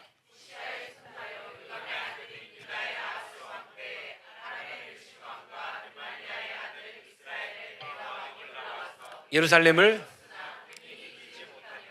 어떤 사람이 다윗의 집에 알려 이르되 아람이 에브라임과 동맹하였다 하였습니다. 자, 일단 쳐들어왔는데 한번 1차 방어는 성공했어. 근데 이 왕의 마음이 어때요? 마음이 숲이 바람에 흔들린 같이 막 흔들리는 거야. 너무 무서웠겠죠. 연합군이니까. 그때 하나님의 말씀이 이사야 선지자에게 주어져서 왕에게 전달이 됩니다. 여러분, 이 하나님의 음성, 절체절명의 순간 하나님의 음성은 우리에게 빛이 되는 줄 믿습니다. 한 번씩 이런 은혜가 주어지는. 자, 하나님 뭐라고 말씀하시냐면 7장 3절. 그때 여호와께서 이사야에게 이르시되 너와 내 아들 스알 야숲은 윗모 수도 끝 세탁자의 밭 큰 길에 나가서 누구를 만나라고? 아하스 지나갈 거니까 미리 가서 만나. 그리고 이 얘기 전해줘. 그에게 이르기를 너는 삼가며 조용하라. 뭐 하라고요? 너 호들갑 떨지 말고 조용히 해. 르신과 아란과 르말리아의 아들이 심히 노할지라도 이들은 뭐다? 연기나는 두 부지깽이 그루터기에 불과하니 뭐하지 말라? 두려워하지 말며 낙심하지 마라. 떨지마. 아무것도 아니야. 부지깽이야. 연기야. 놀라지 마. 아란과 에브라임과 르말리아의 아들이 악한 꾀로 너를 대적하여 이르기를 우리가 올라가 유다를 쳐서 그것을 쓰러뜨리고 우리를 위하여 그것을 무너뜨리고 다부엘의 아들을 그 중에 세워 왕으로 삼자. 꼭두각시 세우자 이거죠. 즉 여호와의 말씀이 그 일은 서지 못하며 이루어지지 못하리라. 대저 아람의 머리는 다메섹이요 다메섹의 머리는 르신이며 65년 내에 에브라임이 패망하여 다시는 나라를 이루지 못할 것이요. 야 걱정하지 마. 오히려 걔네들이 망할 거야. 아멘이십니까? 에브라임의 머리는 사마리아요 사마리아 머리는 르말리아의 아들이니라. 만일 너희가 굳게 믿지 아니하면 너희는 굳게 서지 못하리라 하십니다. 두려워할 필요 있어요 없어요? 없죠. 아무것도 아니야. 오히려 걔네들이 망할 거야. 이 하나님의 답을 주십니다. 야 우리가 사업하다가 또 가정이 어떤 문제가 오는데 이런 음성 들으면 어떻겠어요 여러분? 신이 나지 않겠어요? 숨통 트이지 않겠어요? 아멘입니까? 어떤 병이 생겼어. 근데 걱정하지 마라. 아무 문제 안 된다. 얼마나 안심이 되겠어요? 할렐루야. 심지어 7장 10절 보십시오. 여호와께서 또 아하스에게 두 번 말씀하십니다. 너는 내 하나님 여호와께 한 징조를 구하되 깊은 데에서든지 높은 데에서든지 구하라 하시니 자 내가 징조 줄 테니까 확실하게 하자. 징조 구해라. 그러니까 그럼 여러분 내 기도 들어줄게. 문제 해결해 줄게. 기도해 하면 기도할래요 안 할래요? 해야 되죠. 없는 것도 끌고서 해야 되죠. 사돈의 8촌 기도까지 해야 되죠. 아하스가 뭐라 하냐면 한번 읽어볼까요? 12절 시작. 나는 여호와를 시험하자. 이거 무슨 개똥 같은 소리를 그거는 하나님 시험하는 거죠. 저는 하나님 시험하지 않겠습니다. 구하지 않겠습니다. 이사야가 이르되 다윗의 집이여 원하건대 들을지어다. 너희가 사람을 괴롭히고서 그것을 작은 일로 여겨 또 나의 하나님을 괴롭히려 하느냐. 그러므로 하면서 읽어볼까요? 14절 시작. 그러므로 주께서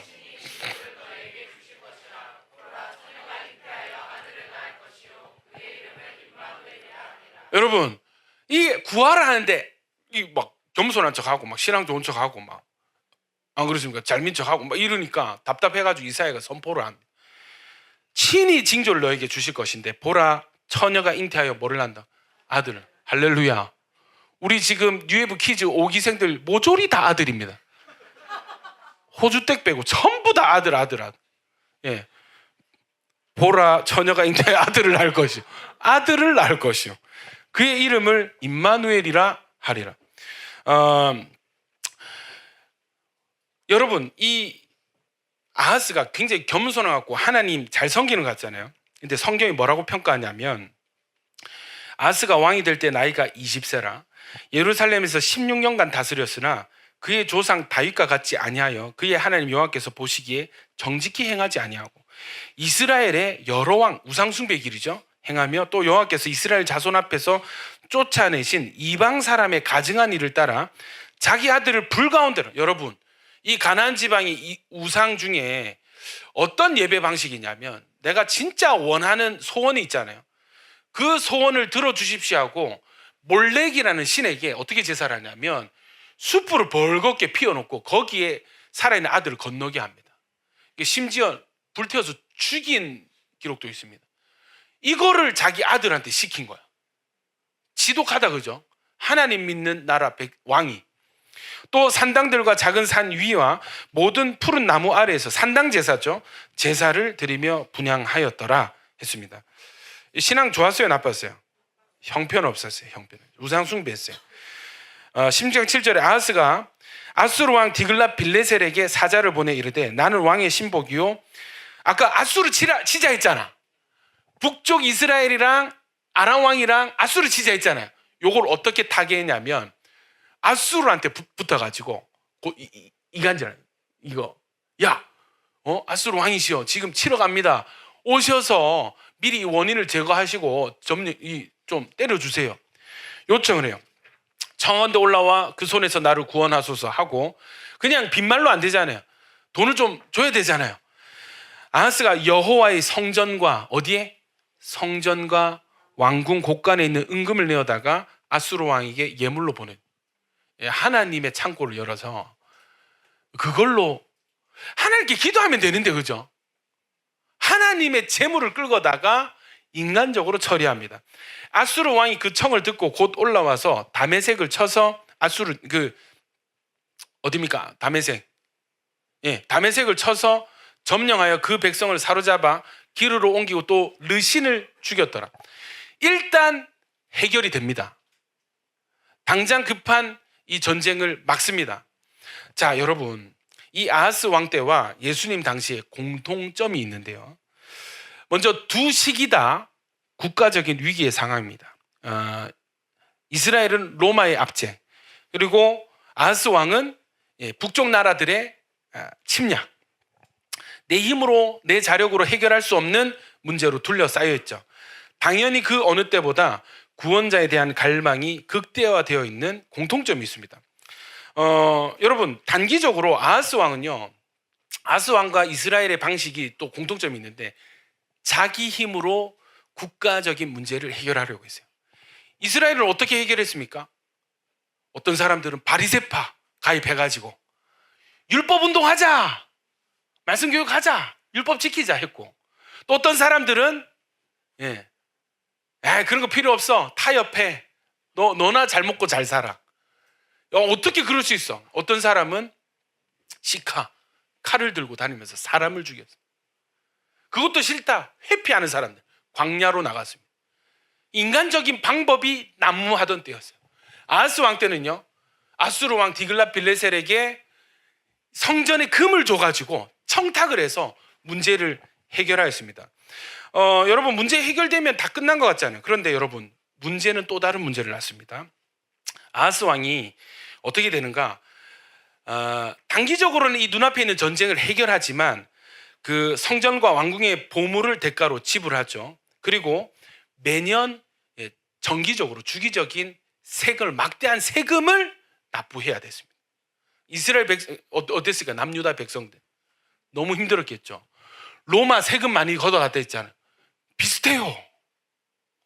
아하스 왕 때랑 이사야가 보라, 처녀가 잉태하여 아들을 낳으리니 했던 이 말이 처음 선포된 그때 당시와 시대로 이 말씀대로 예수님이 태어난 그 시기가 약간 평행 이론처럼 뭔가 내가 해결할 수 없는 문제가 가득한데 하나님을 의지하진 않고 내 힘으로 해결하려고 애를 쓰고 그 노력의 결과가 또 다른 문제를 낳는 그런 상황이 반복이 되고 있었습니다. 종교적으로 타락해요. 아하스 왕이 성경 읽어보면은 이 아수르 왕에게 잘 보이려고 이 아수르 수도 다메섹에 있는 이방 제단과 똑같은 제단을 어디에 세우냐면 예루살렘 성전 뜰 안에 세웁니다. 그리고 또 열왕기하 읽어보면 나오겠지만 성전 기물들 위치를 막 제멋대로 뜯어가지고 옮겨요. 누구한테 잘 보이려고? 아수르 왕에게 잘 보이려고. 그러니까 여러분, 또 뿐만 아니라 유다 전역에다가 이방신을 위한 산당을 세워가지고 국가적으로 우상 숭배를 확산시키는 중요한 역할을 합니다. 여러분 잘 들어보십시오. 광고 시간이에요. 여러분, 다음 주부터 한 달에 하나씩 부산 전역에 절을 세우겠습니다. 제가 여러분, 그동안 열심히 여러분 헌금한 그 헌금으로 그 모스크 이슬람 사원을 하나 더 짓겠습니다. 부산에. 말이 돼요, 안 돼요? 안 되죠. 이스라엘 왕이 앞장서서 그 일을 행했어요. 이건 어떤 분위기가 되는 거예요? 야, 하나님만 섬기지 말고 다른 주변 국가들 하듯이 다른 신들도 좀 섬겨봐. 왕이 등을 떠미는, 그래서 국가 전체가 영적으로 타락하게 하는 역할을 하는 사람이 아하스 왕이 됩니다. 역대하 28장 22절에 한번 읽어볼까요? 시작. 이 아하스 왕이 곤고할 때 더욱 여호와께 범죄하여 자기를 친 다메섹 신들에게 제사하여 이르되 아람 왕들의 신들이 그들을 도왔으니 나도 그 신에게 제사하여 나를 돕게 하리라 하였으나 그 신이 아하스와 온 이스라엘을 망하게 하였더라. 아하스가 하나님의 전의 기구들을 모아 하나님의 전의 기구들을 부수고 또 여호와의 전 문들을 닫고 예루살렘 구석마다 제단을 쌓고.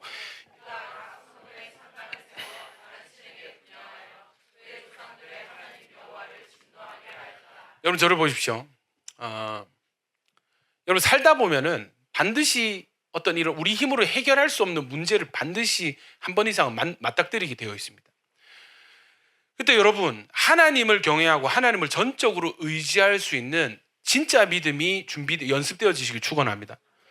가장 쉬운 유혹이 뭐냐면 내 힘으로 해결하는 거예요. 내 지혜로 해결하는 거예요. 나를 도와줄 만한 다른 사람을 의지하는 거예요. 다른 사람. 여러분 어떤 방법이든 인간적인 해결은 궁극적인 해결이 되지 않습니다. 이 문제는 잠시 해결되는 것 같죠? 또 다른 문제를 낳게 되어 있습니다. 그러니까 하나님은 이 문제들을 허용하시는 이유가 뭘까요? 하나님이 살아계시나 우리 사랑한다는 하나님이 사랑하는 자녀들이 막 문제 때문에 힘들고 아프고 이런데 허용하세요. 허락하세요. 왜 그럴까요? 네, 하나님을 의지하도록 전적으로 하나님 신뢰하고 의지하도록 하나님이 훈련시키시는 것입니다. 이게 하나님 마음이라고. 그러면 아하스 왕의 반응은 어떠해야 되겠습니까? 일단 이사야 선지자의 말을 받고 지금 내 앞에 있는 이사야 선지자가 나에게 들려준 그 말이 하나님의 음성인 줄 믿고 하나님 잘 섬기면 되는 거예요. 아멘입니까?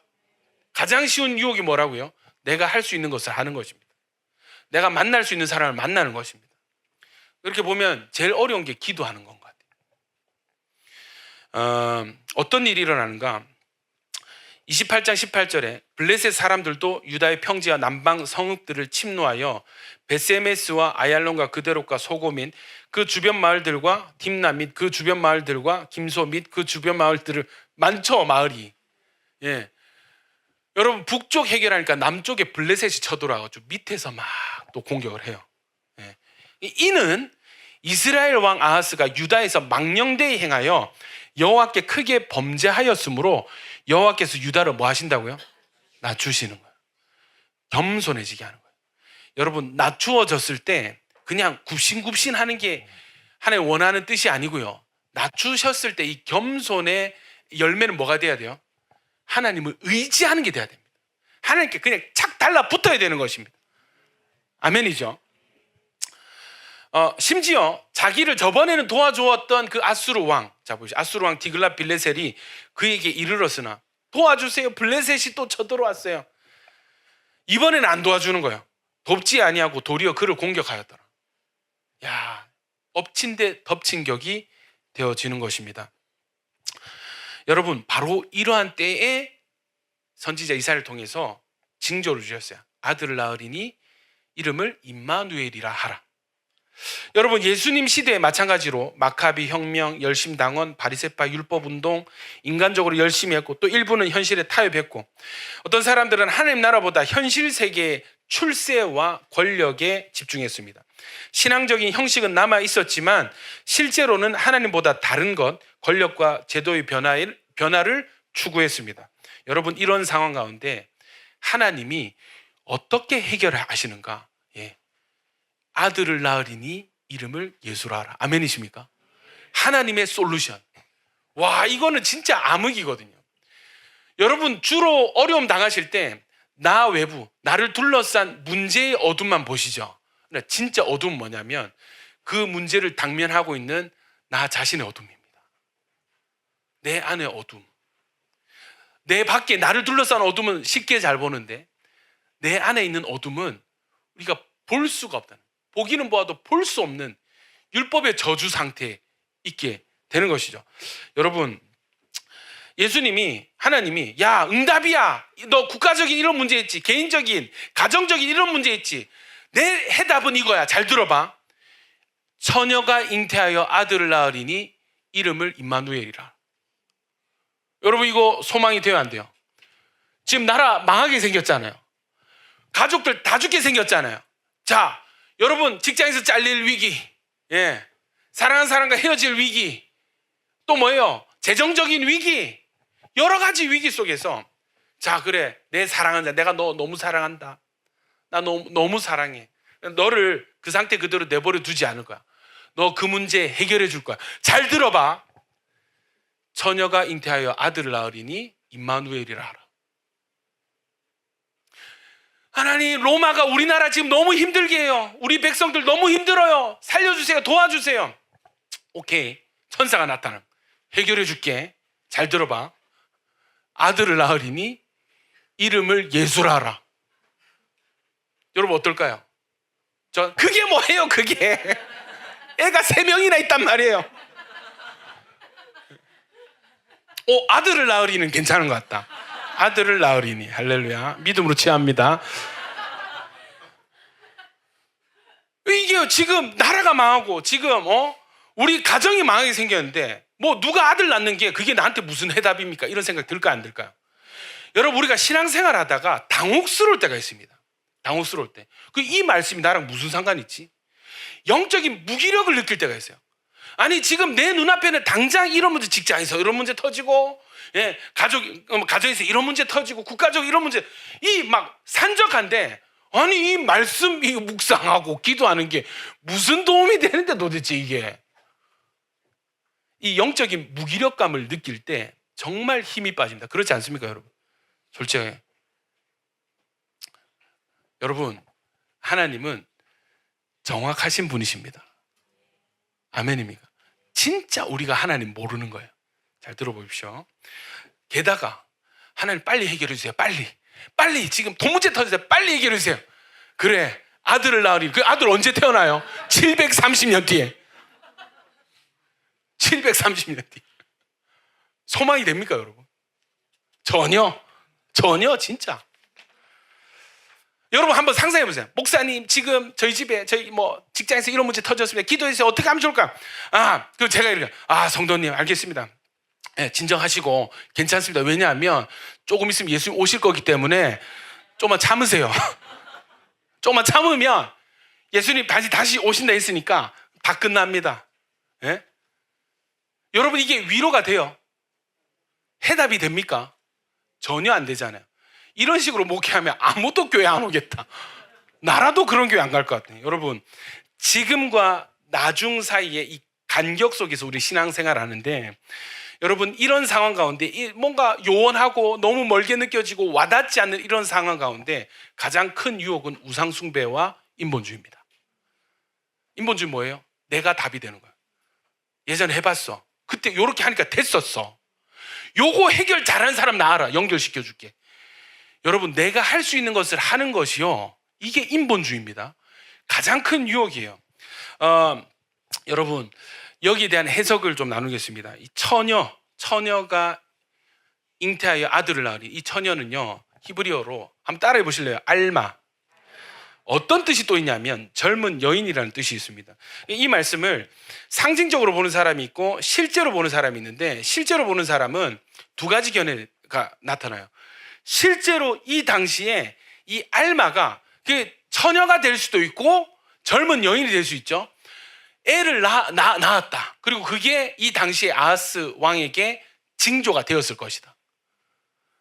이게 실제. 그리고 실제 두 번째는 뭐냐면, 이 실제는 730년 뒤에 예수님에게서 일어난 성취된 일이다. 이걸 당연히 취하죠. 또 여러분, 상징으로 보는 사람들은, 죄송합니다. 제가 또 다른 한 가지 견해는 뭐냐면, 아하스 왕의 아들이 누구예요? 히스기야 왕이 되거든요.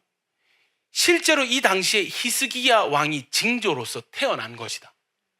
그러니까 저는 어떻게 생각하냐면, 당시에 실제적인 작은 징조가 있었고, 실체로서의 진짜 본질로서의 그 징조는 뭐예요? 예수님이 태어나신 것이다. 아멘입니까? 요기에 저는 맞다라고 생각을 합니다.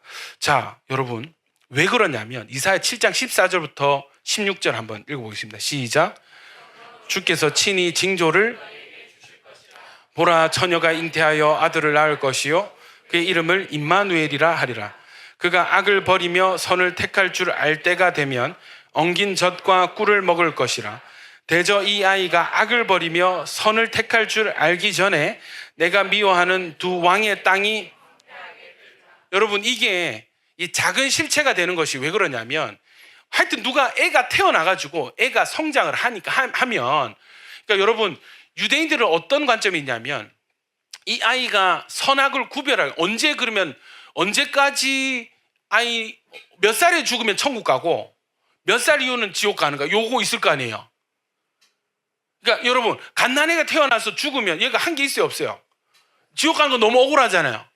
그렇지 않습니까? 유대인들 어떻게 생각했냐면, 이게 철이 들어서 선악을 분별할 때가 되면은, 그 전까지는 정상 참작, 그 이후부터는 판결, 심판, 그런 어떤 기준되는 나이가 있습니다. 그러니까 이 나이가 되면은 뭐가 된다고요? 지금 너를 괴롭히는 두 왕, 르신과 베가가 망할 것이다, 죽을 것이다. 요 예언이 함께 선포가 된 것입니다. 실제로 이 두 왕은 죽게 되죠. 북이스라엘 또 아람 왕 아수르에 의해서 완전히 망하게 됩니다. 이거는 실제로 일어난 일이에요. 역사적인 사건이에요. 고로 이 처녀가 잉태하여 아들을 낳을 것이요 하는 이 아들은 그 당시에 누군가가 태어났을 것이다. 그래서 신학자들이 누구로 예견해요? 누구로 짐작을 합니까? 자기 아들 히스기야가 태어나서 이게 이루어졌을 것이다 라고 당대의 성취로 보는 것입니다. 여러분 보십시오. 이 아기는, 예수님도 다윗 가문의 이스라엘 왕으로 태어나셨다 했죠. 근데 여러분, 아하스 왕도 유다 지파의 다윗 자손입니다. 당연히 히스기야도 유다 지파의 다윗의 후손이고 남유다의 이스라엘의 왕입니다. 묘하게 겹쳐지죠. 자, 하나님은요, 결론은 무엇인가? 하나님은 지금 우리 삶의 문제도 돌아보시고 또 미래의 문제에 대한 해답도 주시는 분이세요. 믿으시면 아멘. 그렇기 때문에 지금 우리가 기도해서 받아야 될 응답이 있겠고, 그러나 그 응답은, 박수 3번 시작. 이제 여러분 5장밖에 안 남았거든요.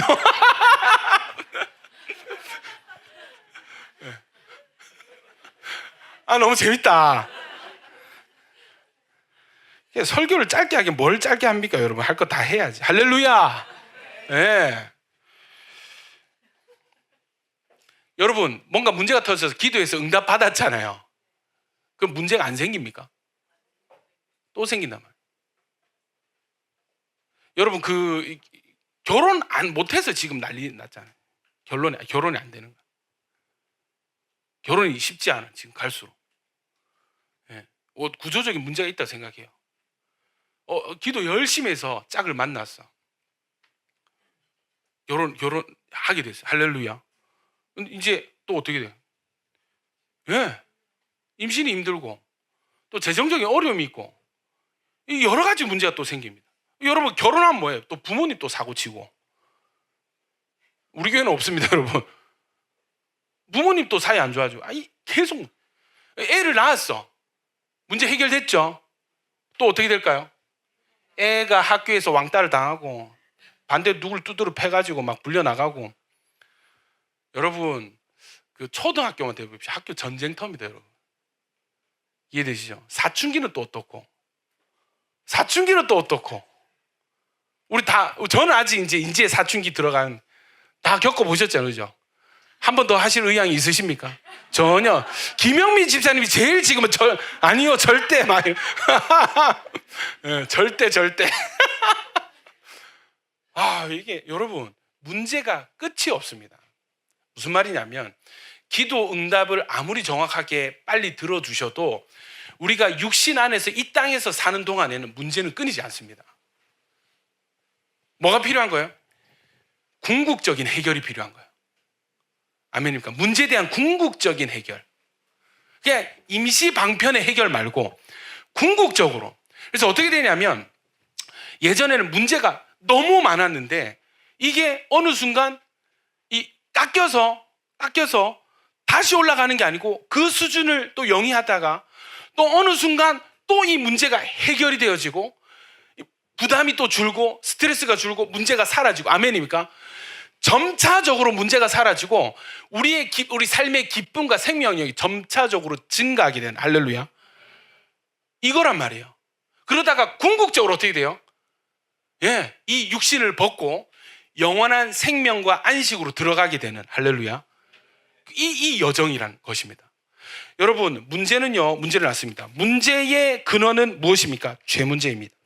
궁극적으로 죄가 해결되지 않으면 문제는 끊어지지 않습니다. 그러나 우리는 지금 당장의 문제 해결에 급급합니다. 사랑하는 여러분, 우리가 명심해야 될 것, 우리가 믿음으로 붙들어야 될 진리는 예수님이야말로 하나님의 궁극적인 해답이 되어주십니다. 지금 당장에 필요한 분도 예수님이십니다. 아멘입니까? 그러나 이미 지난 과거의 문제를 해결하실 수 있는 분도 예수님이시고, 아직 다가오지 않은 실체, 미래의 실체가 있는 그 문제의 해답도 예수님이 되어주십니다. 여러분, 하나님이 이 문제 상황 가운데 아들을 보낼 거야.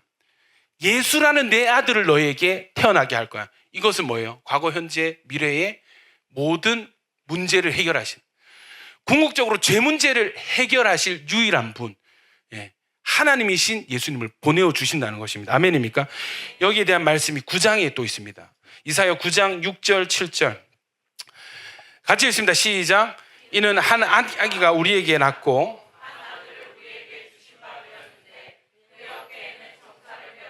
그의 이름은 기묘자라 모사라 전능하신 하나님이라 영존하시는 아버지라 평강의 왕이라 할 것임이라.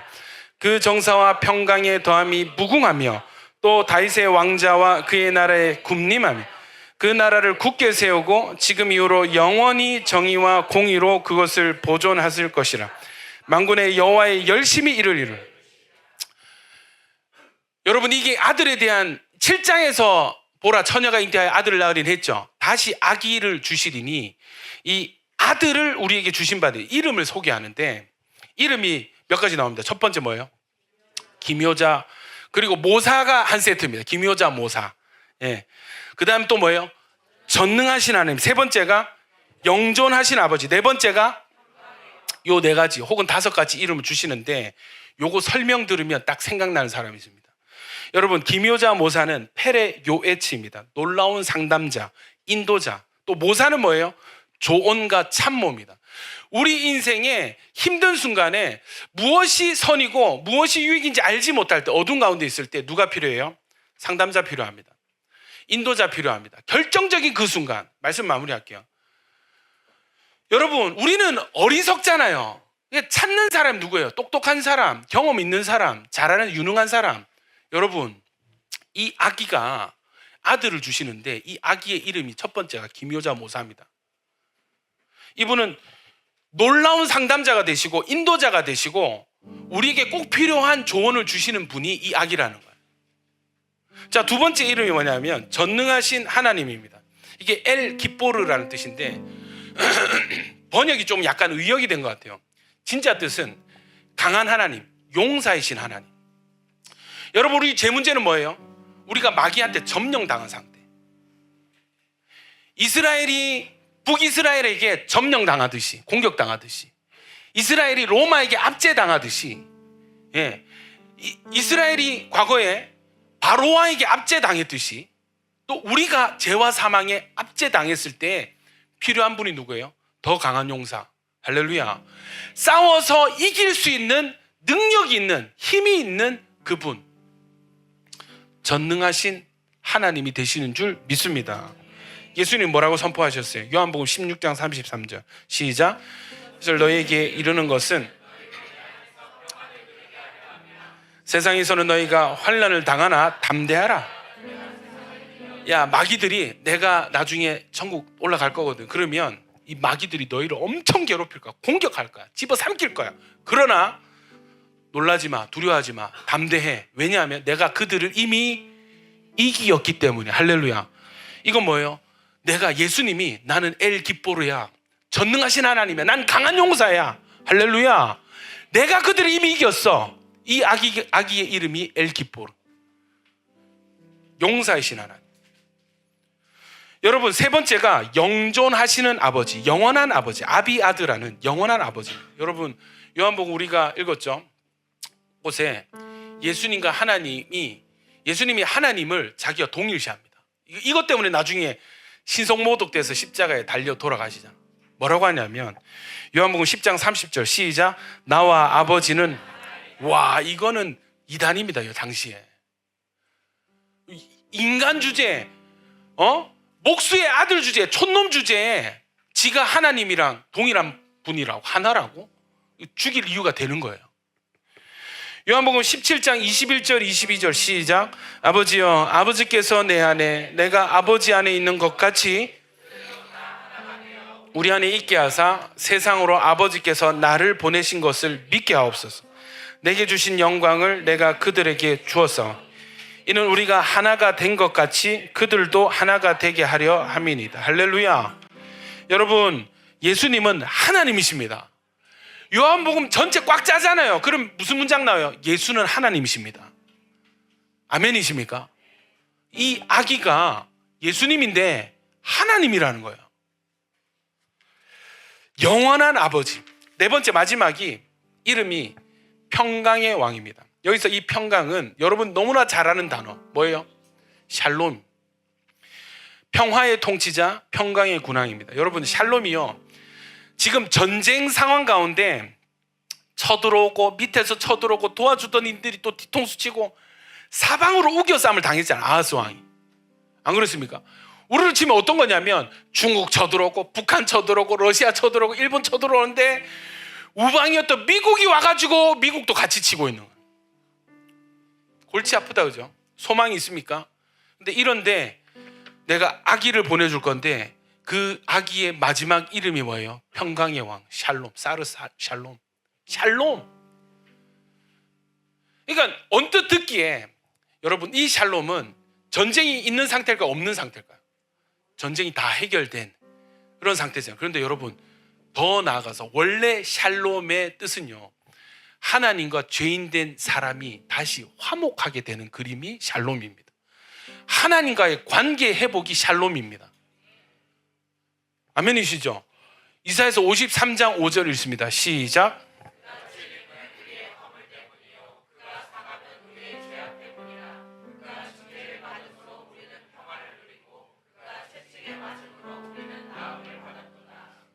할렐루야. 그가 징계를 받음으로 우리는 평화를 누리고, 이 평화가 샬롬입니다. 여러분, 이 샬롬을 전쟁 없는 상태로 하면요, 해석이 안 돼요. 그가 징계를 맞음으로 지금 있는 전쟁이 끊어졌다. 그럼 로마가 물러가야지. 그게 아닌 거예요. 이 평화는 뭐예요? 하나님과 우리가 다시 화목하게 되는 거예요.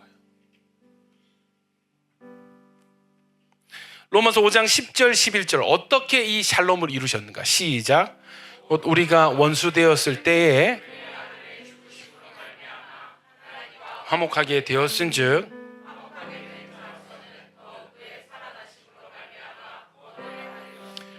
그뿐 아니라 이제 우리로 화목하게 하신 우리 주 예수 그리스도로 말미암아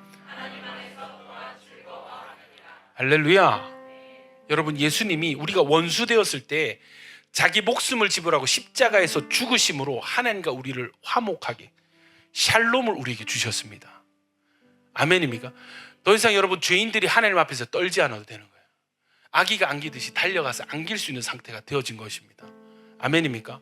그럼 여러분, 이게 예수님 태어나기 730년 전에 아하스 왕, 전쟁 가운데 있는 왕에게 주신 징조의 말씀인데, 이 실체가 여러분 마태복음 1장 인용하면서, 천사가 인용하면서 이게 그거야 하셨을 때 어떤 의미가 되는 거예요? 이 예수는 기묘자고 모사고 전능하신 하나님, 영원한 아버지고 평강의 왕이 바로 이 예수님이야. 아멘입니까? 여러분, 여러 가지 문제, 건강의 문제, 물질의 문제, 관계의 문제 가운데 하나님의 약속은 내가 너에게 예수를 보내주겠다. 예수를. 그게 뭔데요? 누군데요? 뭘 해줄 수 있는데요? 내 빚 갚아줍니까? 내 병 낫게 해줍니까? 나 성공할 수 있게 해줍니까? 아들을 낳으니 예수라 하라. 여러분, 우리의 삶에 놀라운 상담자를 보내주셨습니다. 가장 지혜로운 조언자를 보내주셨습니다. 전능하신 그 어떠한 적도 이기고 우리를 구출해낼 수 있는 능력의 하나님, 강한 용사이신 하나님이 직접 오셨어요. 여러분, 우리를 화목하게 하시는 영원한 아버지가 우리에게 생겼습니다. 이분이, 이런 이름, 이런 능력이 있으신 분이 우리 인생 가운데 오셔서 심지어 내 안에 오셔서 망가진 우리의 삶 내버려 두시겠어요? 해결할 수 없는 문제 내버려 두시겠습니까? 주님이 회복하십니다. 주님이 해결하십니다. 우리 예수님 믿는 거 이걸 믿는 거예요. 그냥 문제는 그대로고 예수 믿으면 나중에 천국은 가겠지가 아닌 거예요. 예수를 주리라, 아들을 보내리라, 예수가 너희의 하나님이다 했을 때 여러분, 이 예수를 받아들인다는 것, 예수를 영접한다는 것은 이런 대단한 능력이 있으신 분을 우리 삶의 주인으로 모셔드리고 우리 삶의 왕으로 영접하게 되는 것입니다. 아멘입니까? 가장 중요한 문제, 죄 문제를 해결하여 주십니다. 여러분, 아들을 낳으니 이름을 예수라라. 이는 그가 자기 백성을 그들의 죄에서 구원할 자이심이라. 할렐루야. 그리고 이사야서는 그 이름을 임마누엘이라 하리라. 번역한즉 하나님이 우리와 함께 계시다. 임마누엘이라 하려 했으면서 왜 예수가 되죠? 여러분, 뜻이 같습니다. 예수가 하는 일이 임마누엘이고요, 임마누엘이기 때문에 하실 수 있는 일이 예수님입니다. 아멘입니까? 자, 예수 뜻이 뭐였어요? 여호수아, 죄에서 구원하시리라. 아멘입니까? 죄에서 구원할 자. 죄에서 구원할 자는 사람이 할 수 있어요? 하나님만 가능해요? 하나님만 가능합니다. 하나님 아니고는 우리 죄 문제를 해결해 주실 분이 없습니다. 믿으시면 아멘. 하나님이 오셔야, 하나님이 죽어주셔야 우리 죄 문제가 속량, 지불되어져서 해결이 되어진다. 하나님 오셔야 됩니다. 아멘입니까? 아들을 낳으리니 이름을 임마누엘이라. 임마누엘 뜻이 뭔지 아세요? 임마누가 우리와 함께라는 뜻이고 엘은 하나님입니다. 예수님은 그냥 인간, 성인 예수님을 오신 게 아니라 하나님이 육신을 입고 이 땅에 오신 것입니다. 아멘이시죠? 여러분, 하나님 아니면 안 되는 이 문제를 하나님이 직접 오셔서 해결해 주셨습니다. 심지어 이사야 9장 7절에 한번 읽겠습니다. 시작. 그 정사와 평강의 더함이 무궁하며 또 다윗의 왕자와 지금 이후로 영원히 정의와 공의로 그것을 보존하실 것이라. 만군의 여호와의 열심히 너희가 잘하면 이루어지리라. 맞아요? 틀려요? 틀린 거예요. 너희가 깨끗하고 너희가 거룩하면, 너희가 순종 잘하면, 열심히 신앙생활하면 내가 이걸 이루어 줄게. 맞습니까? 틀립니까? 누가 이루시는 거예요? 여호와의 열심, 하나님의 열심이 내가 이걸 이룰 거야. 내가 너희 문제 해결하고 말 거야. 아멘입니까? 궁극적인 문제까지도 해결하고 말 거야. 할렐루야. 여러분, 하나님 믿는 거, 예수님을 받는다는 것은 이것을 의미하는 것입니다. 이 하나님의 열심이 지금도 일하고 계세요. 앞으로도 영원토록 여러분과 함께 있을 것입니다. 아멘이시죠? 여러분, 이 열심에 반응하는 것은 이 열심을 감사함으로 받아들이는 거예요.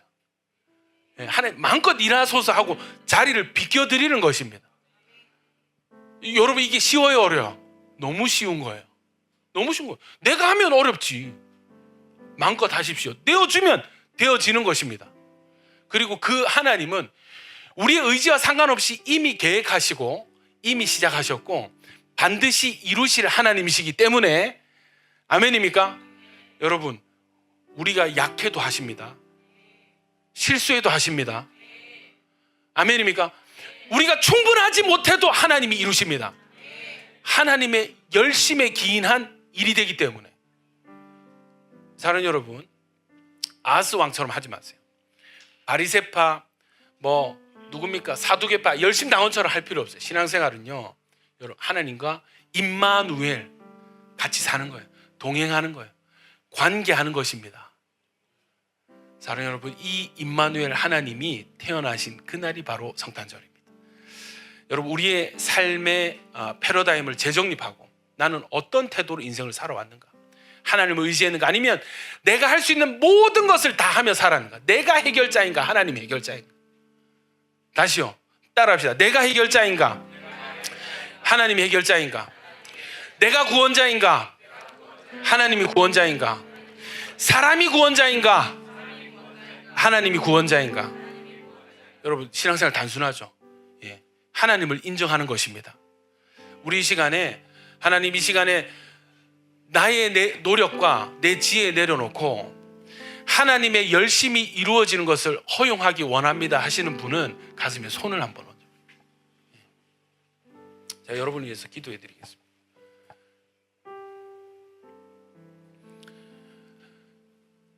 성령님 이 시간 임재하여 주시옵소서.